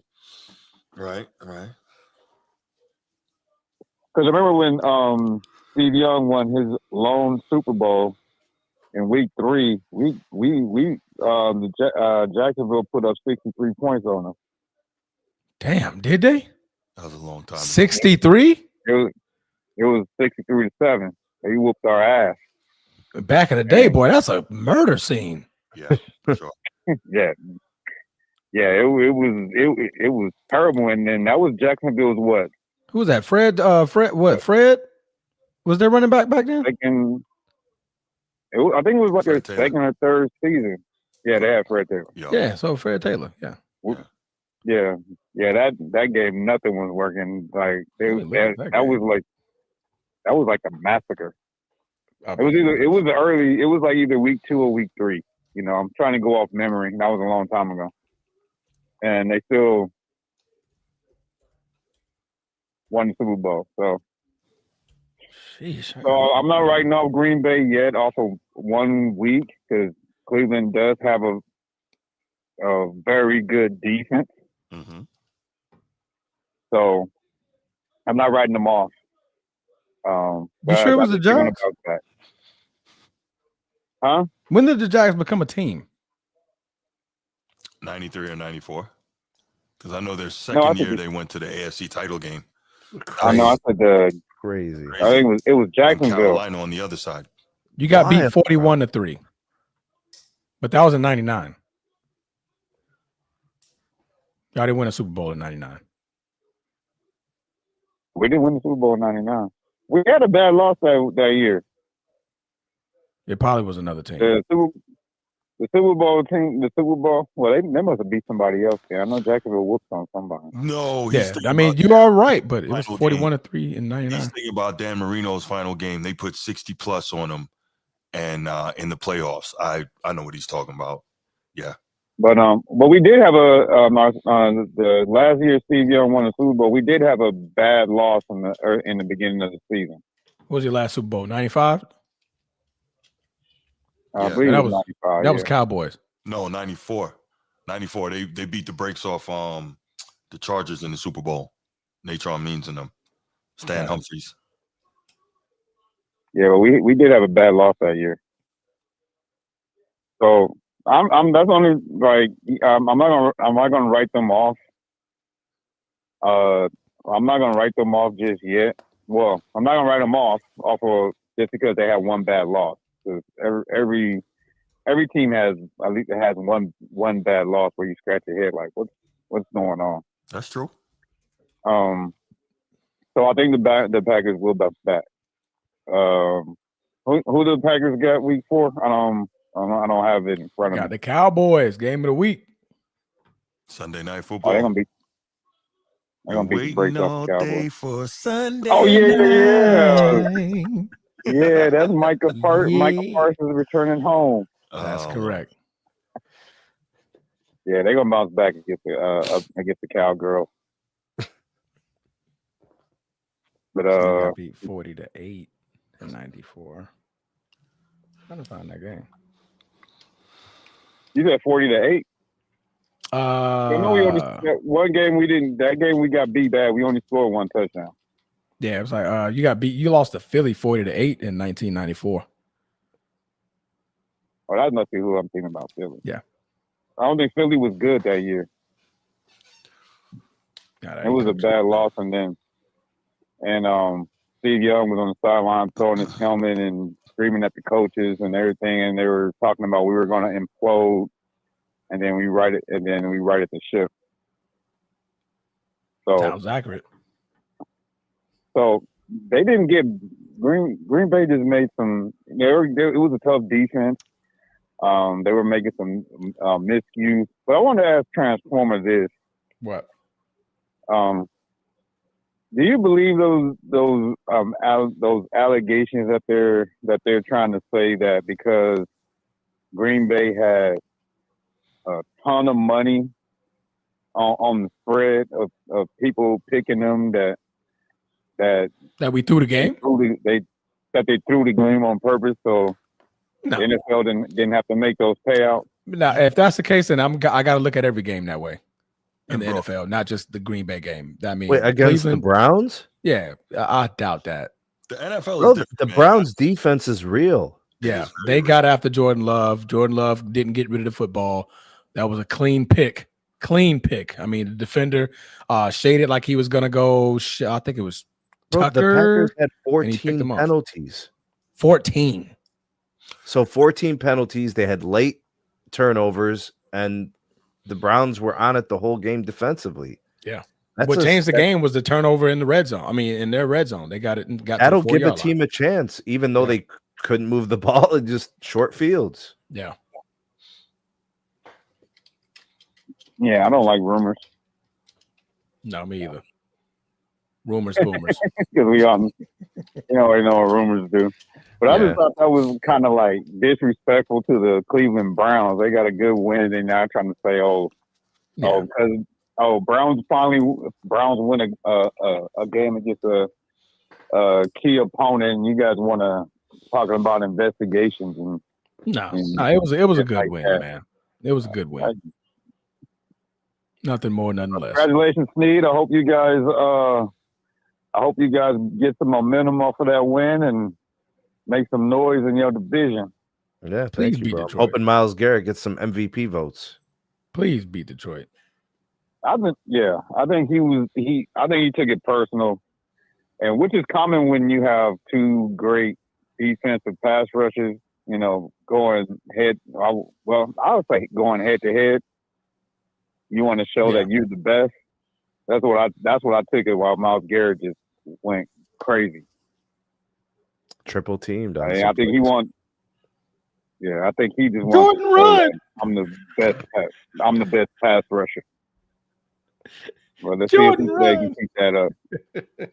But I'm hurting right now, and I'm like, but I'm not. But I'm not surprised with my Niners. Is Nick Bosa hurt again, man? It's tough. Out for the What's season. in the water out there, man? Torn Achilles. Did you know they're top 5 in injuries in the last 5 to 6 years? That's not a good stat, bro. They're top 5 every year. That's not a good stat. That's a crazy stat. I did not know that. The 2 years that we didn't make the playoffs, we were number 1 in injuries. That's crazy work. Because I saw they went back. They went back. I believe the last 5 years, and I think 2 of them we barely won 6 games.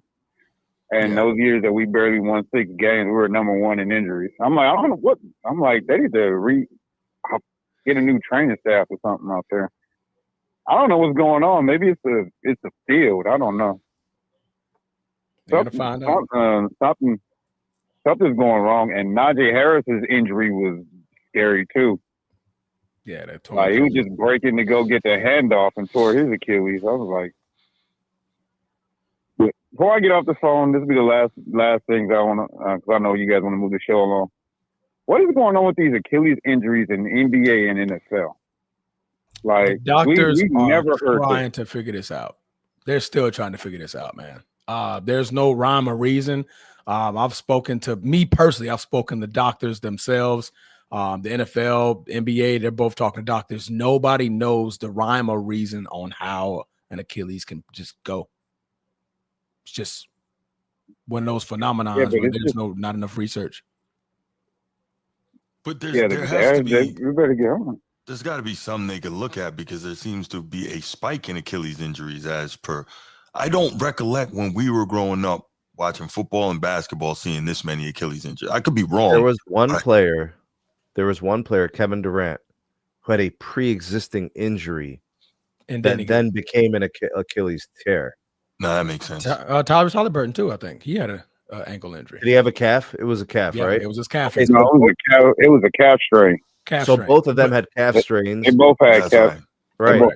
And everything else just seems to pop. But like you can't count Kobe, because Kobe doesn't listen to pain. He doesn't. So we don't know. Like he's like, well, I had pain in my whole leg. My quad felt bad. He's like, he probably had 17 injuries going at the same time. He didn't care. Yeah. So like, but it's wear, right? So like, if you're not resting, if you're not, allowing yourself to heal, if you're tough, some players too tough for their own good, bro. They play through small nicks and knacks, and then you get something bigger. It could be something as simple as, because your Achilles is like a rubber band, and it could be something as simple as how hard you're exploding during its weakest moment. It could be something that simple during that awkward stretch, that takeoff, because if you look at the Achilles pops off of an explosive pivot. Either you're pivoting, that's how they pop. So at that point in time, that rubber band was like, not right now, and you're trying to stretch it. Like I said, man, doctors still can't figure it out. They're like, if you got a calf strain, sit down for at least a month. Yeah, what I think is going to start happening is when these players start complaining that they have discomfort in their lower legs, they're gonna be like, okay, we're shutting you down for 30 days. Yeah. Because the only thing you can do is rest it. You can't. The only thing you can do is rest it and treat and give it treatment, or put a walking boot on it, and No, absolutely. Get the weight off of it, because when you guys know it as a regular day. Like if you get lower leg discomfort, you're walking different.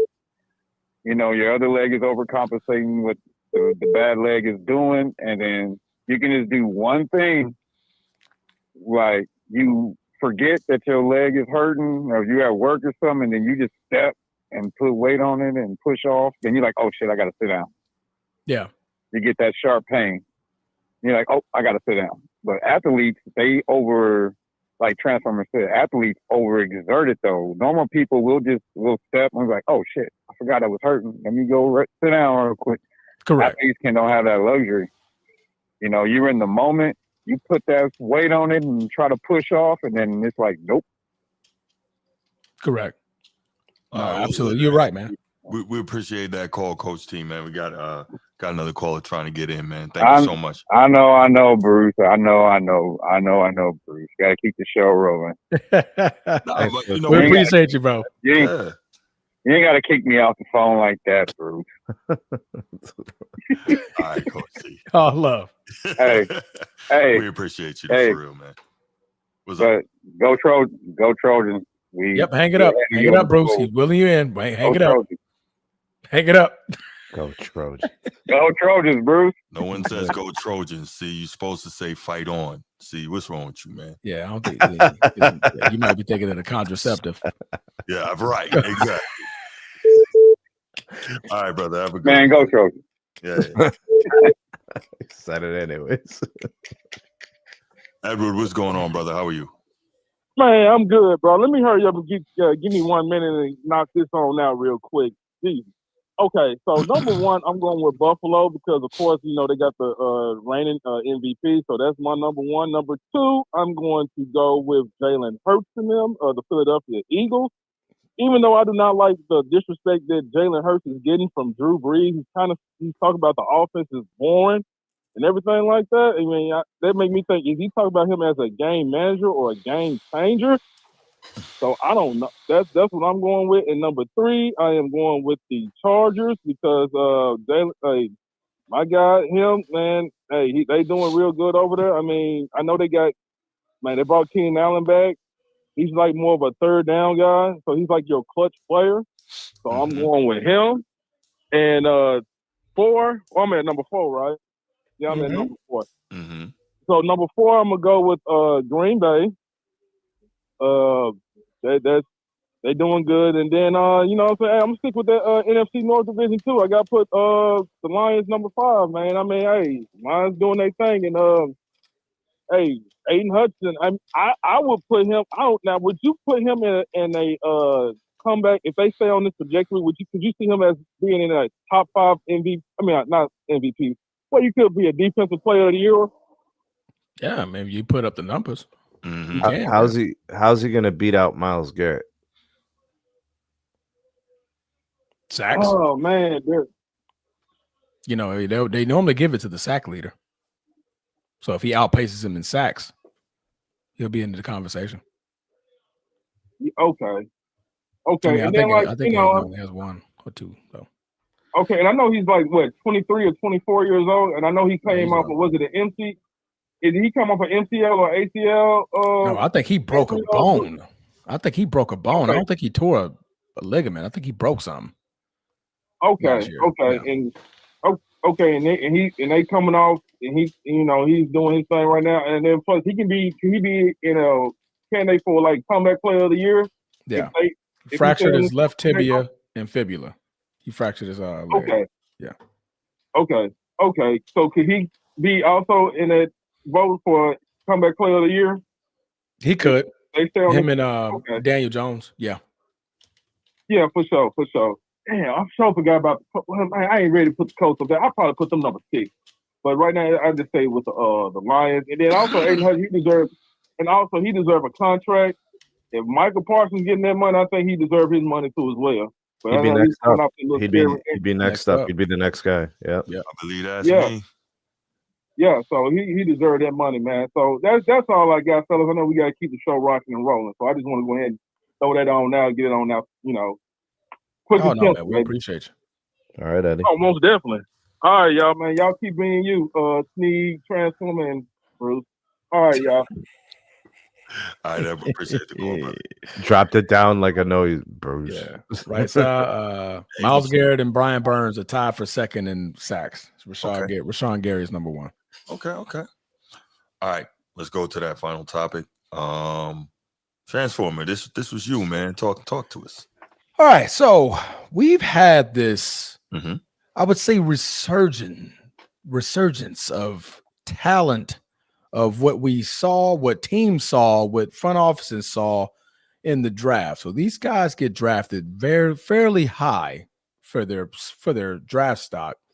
And then when they get on these teams, they're in a lack of better words, playing off. For example, this year's leader right now will be Daniel Jones. Last year we had Sam Darnold. Previous year we had Geno Smith. So all these resurgences of quarterbacks who were okay, we were high on these quarterbacks at the beginning of the careers, but all of a sudden it just seems like the situation or yet home just wasn't the right fit. Of course, we know Geno Smith goes to Seattle, and all of a sudden we saw him turn it back up, get a nice little payday, and now he's currently in Las Vegas. We saw last year Sam Darnold. What drastic change we saw from him with going to Minnesota and getting him a contract year, going to Seattle. Then now we have Daniel Jones, who got his contract actually a couple of years ago, but then last year had one of his worst seasons. And then he's coming in this year, and he's looking like a potential MVP candidate. Ooh, am I too loud on the mic? No. Potential MVP, definite front runner for comeback player of the year. So Heavenly New Homes are we focusing more so that these quarterbacks are really, they're good quarterbacks, but is the house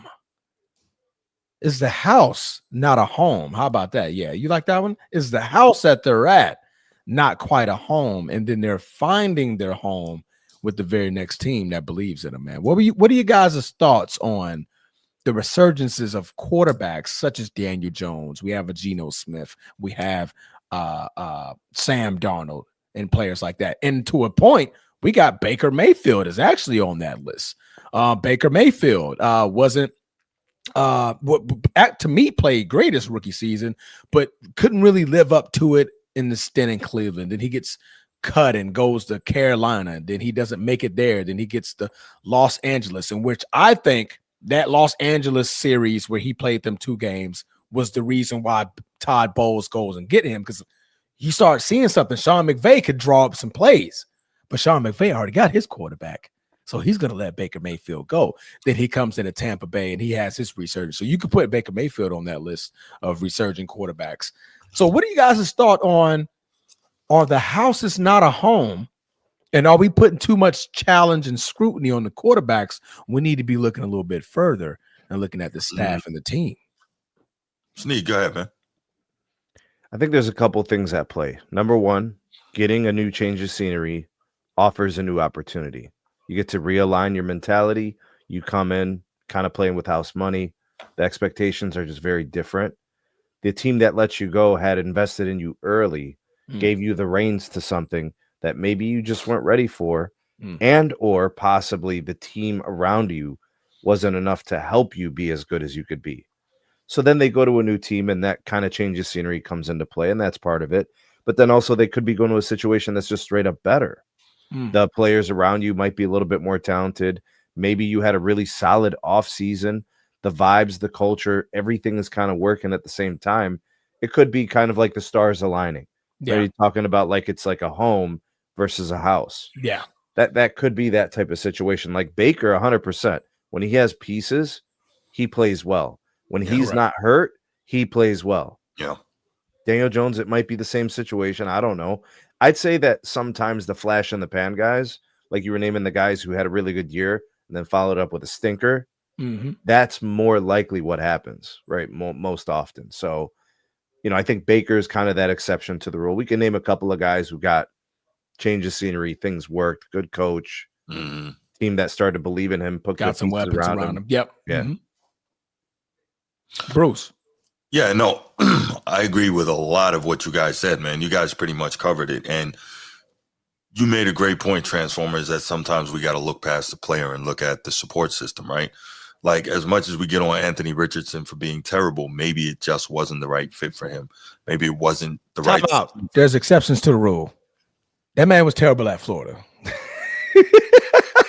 That was terrible at Florida. Don't know what they saw in that. But proceed. I will stand on that one. Go ahead. Saw elite physical traits.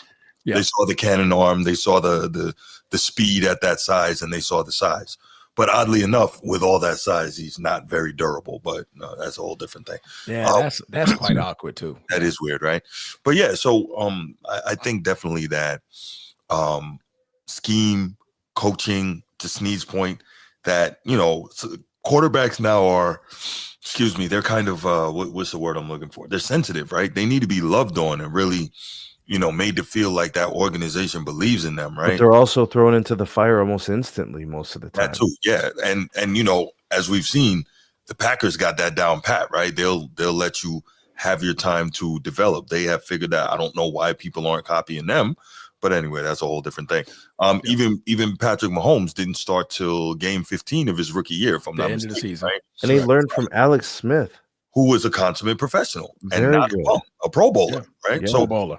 right. So we have seen when you Lamar Jackson, Joe Flacco, champion. We've seen that when you give these young cats an opportunity to not get thrust into the arena immediately, they'll likely have a better chance of being more successful in the long run. So I think that they really need to do a better job of that. And then secondly, sometimes it's just not the right fit where you are on your first team and you go somewhere else and it works out better. Again, you get to breathe, you get a new environment, you get new coaching staff. And if they brought you in, then they probably believe in you. That's just that's what needs to happen, I think. And in a lot of cases, that is the right move. I mean, look how bad Sam Darnold was for how long. He goes to Minnesota. Now, don't get me granted, Minnesota had elite weapons, right? But he goes to Minnesota and has, darn near an all-pro season. Now, did he turn back into the pumpkin like we said he would? Yes, but he still had a heck of a year that ended up getting him to Seattle and getting him paid, and now he's a starter.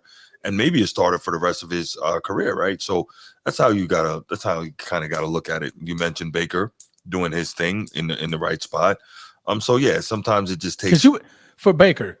Mm-hmm. You wouldn't think that you looking at Baker Mayfield now. He played on 4 different teams already. That's crazy.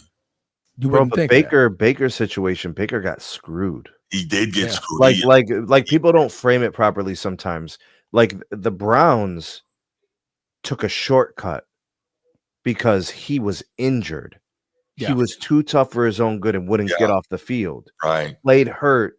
Right. So they're thinking this guy's damaged goods. And then they take a chance on a guy who didn't play for 2 years and was wrapped up in cases. Right. And then still they gave has him a yet to bad lead his contract. team in anything. Right. So they try to jump the process to play upside. But they had their answer. And he showed them that. When he was healthy, he showed them that. I mean, you got to look at it. Baker set as a rookie, he set the single season rookie touchdown pass. In 3/4 of a season. And didn't even start the whole year. So when people talk about flowing hair setting that record, and I think he broke it by 2 touchdown passes, he started the whole year. Baker didn't. Yeah. So and name Baker's weapons. We always forget context. Yeah, that rookie year, he did not have a lot of weapons. They got him more as, the following year, but yeah, people forget context. People love to just throw stats out blindly. I know some people like that. And what were they? 1 or 2 plays? They were a scramble from the backup quarterback from getting to the AFC Championship. That's right. Yeah. I forget what the Mahomes got knocked out of the game with a concussion. Oh yeah. And then what's his face came in and just scrambled for 13 yards. Chase Daniels, They almost beat Kansas City at Kansas City. That's right. It was Chase Daniels. That's right. Yeah. Mm-hmm. It was Chase Daniels. That's right. Crazy. So yeah, sometimes you just need to be in the right fit in the right spot. But it is cool. But to finish that point, Bruce, he then becomes a journeyman because of that stigma. Yeah. It wasn't real. No. If they didn't have Matt Stafford in LA, maybe it's Baker in LA. Yeah, I think Stafford. I mean, because Sean McVay keeps him. He came in the same week, practiced for 2 days, and won a game on Monday night. Balled out. It was a great game. Yeah. Great game. It's the Raiders, right? Yeah. I can't remember necessarily. I think it's the Raiders. But yeah, and I'm looking at all the people in Cleveland. I'm like, you guys seeing this? Right. Yep. He starts. Yeah, he started 4 games and the Rams. Are the Panthers like the Browns in some ways? Oh, absolutely. And damn near every damn way except defense. See what I'm saying? They did the same thing to Baker. We're good. You're not good. Yeah. Right. 6 touchdowns, 6 interceptions when he had his stint in Carolina. He goes to the Rams, has 4 touchdowns, 2 interceptions, and then ultimately gets signed by the Tampa Bay Bucks in 2023. Starts all 17 games for the last 2 seasons, and has since then had a 28 touchdown, 10 interception season, and a 41 touchdown and 16 interception season. He started all 17 games, 2 consecutive seasons for the Bucks. Yep. All games have been all him. I know that the Bucks look at Baker now and they're like, damn, we should have kept him. You mean the Browns? The Browns, thank you. Yes. Yep. I know. Are you talking about the same owner who decided he was going to come out and say, I didn't draft Shador? That owner, Sneed. That's what we're going to do. That is to whom I refer, sir. That is to whom I refer. But yeah, no, before Sneed loses it here, it is good to see sometimes when you see a guy move at the quarterback position, he goes somewhere new and you think he was done, you think he's a bust, you think he's a bum, and he shows you, no, I'm in the NFL for a reason. I can do this. Yeah. So that is cool. And to that point, Danny Dimes is the one I'm most impressed with here. And also it speaks to Shane Steichen. The reason Shane Steichen got that job is Anthony Richardson, right? Because they're like, yo, look at what he did with Jalen Hurts as his quarterback's coach and his OC. Look at what he did there. He can do the same thing with Anthony Richardson.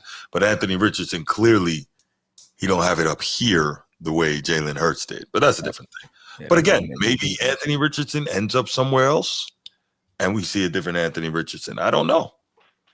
I mean, at this point, I wouldn't know who takes a risk on him other than just a backup. Like I said, Anthony Richardson is bad, bro. That's a bad quarterback. He's a great athlete. That's not to say he's not a great athlete. Transformers. You don't need a great athlete to play quarterback. Remember, Sam Darnold was a bad quarterback too. Yeah, but Sam wasn't this bad. Like we saw Sam. What was it? USC? Was USC quarterback? Yeah, but Sam was getting murked for the Jets, bro. Yes, he was getting killed. Yeah. He was getting flambéed every week. He was seeing ghosts out there, you know.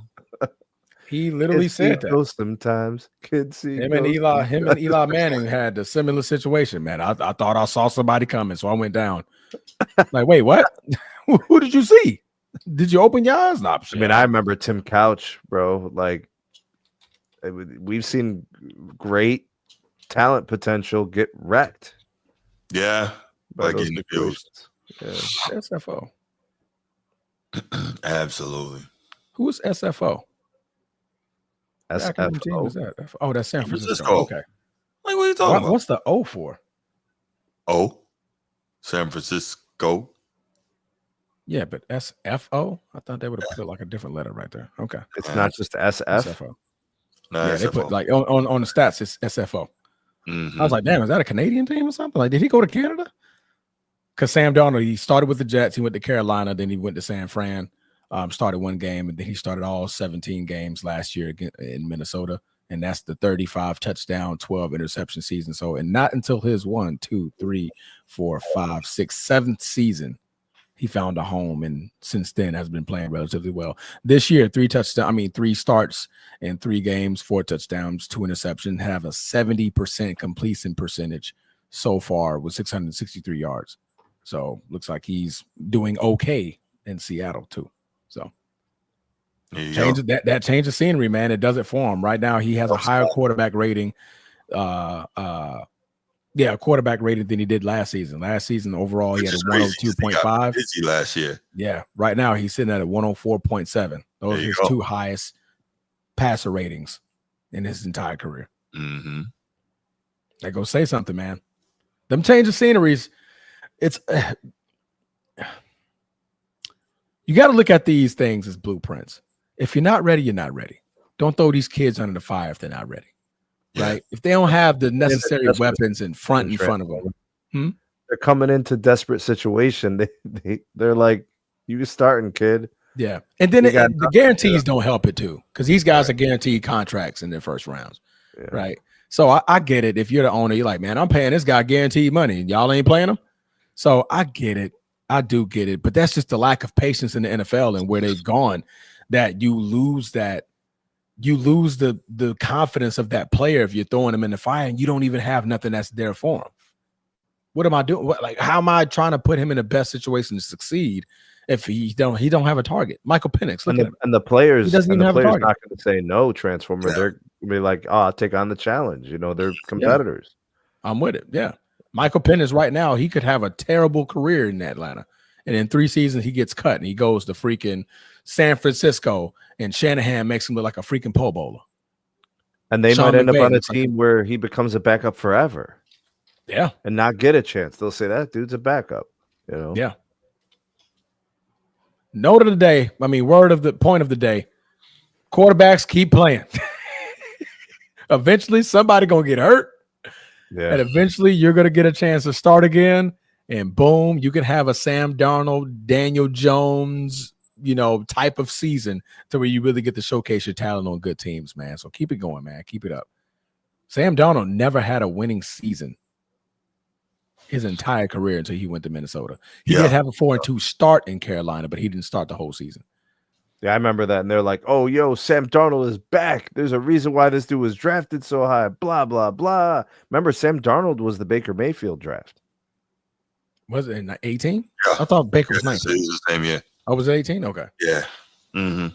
And everybody was trying to figure out, we taking Darnold, we taking Baker. Yeah. There was one more. Remember that, Bruce? There was another quarterback. Was it Goff also? I think it was Goff. No, that wasn't the same year because Baker was number 1 overall and Jared Goff was number 1 overall. So they couldn't. There was somebody else too. There was 3 guys. Yeah. Yeah, I'm not sure. I can't remember who it was. Well, let me see. Baker, then Saquon Barkley, Sam Darnold, Denzel Ward, Josh Allen. Allen and Josh Rosen. That was another name. Oh, Josh. Yeah, Josh Rosen. Yeah. And where is he, sir? Somewhere on somebody's couch. Was Lamar Jackson not in that draft too? He was the last pick in that draft. Last pick in the first round. Lamar was in that draft? Yeah, Lamar was in that draft. Picked 30th overall by the Ravens. 32nd overall. 32nd. Thank you, sir. Remember, last team, 32 teams. Mm-hmm. They told that guy to play what? Wide receiver? That's what they said. And now look at him. 2-time MVP quarterback. Potentially a 3-time. In argument. 3-time. Sheesh. Yeah, that was the Baker Mayfield, Sam Darnold. That's 2. Josh Allen. That's 3. He got picked number 7. Josh Rosen got picked number 10. So that's 4. And then you get all the way down to Lamar Jackson. He was picked 5th quarterback in that draft. I remember that offseason so vividly before the draft. Looking at all the measurables, looking at all the stats from college and the bowl games, and everybody's like, who do we take? Because the Browns had the first pick. Who do we take? And I was cool with Baker. Baker planted that flag. And I was just like, bro, that's that boy bad, bro. I think we got to get him over here, bro. Like, if you could do this draft over again, this is for you, Sneed. You can do this draft over again. Who would you pick in the first pick? Josh Allen. You guys pick Baker Mayfield and Denzel Ward with your top 2 picks. Denzel Ward's phenomenal. Denzel Ward's a great quarterback. He just stays hurt a lot. He's got the concussion problems and stuff, but yeah. Nice. I would ask you, Bruce, but I'm pretty sure you ain't doing nothing else with that pick. You grateful you got that pick at the last pick. Correct. Like that was the only pick we had, and we got the 2-time MVP. Yeah, you can't mess with that. You can't mess with that one. No, you cannot. Oh, actually, no, that was your second pick that round. You got Hayden Hurst, the tight end out of South Carolina, was your first one in that round. They still have him, don't they? I don't think so. No, the tight end? Hayden Hurst? I don't think so. No. He's not in Baltimore no more. No, a couple years ago, maybe. Yeah, Hayden Hurst. Mm-hmm. Yeah, man. But guys, that's all I had about that one, man. I wanted to see you guys' thoughts on. He's in Carolina. That's Right. a good topic, Transformer. That's solid, bro. Way to, because you know we were gonna stroll down memory lane. You knew we would. That's a fact. Yeah, man. All right, so well, I think we're gonna leave it right there. We appreciate everybody who tuned in tonight. We're gonna go ahead and we're gonna call it. Thank you for the support. As always, make sure you like, subscribe, hype the videos, do whatever you do. Make sure you share. That's the big one. Make sure you share. And we appreciate you. And we'll be back when we're back. We'll be back when we back. Peace.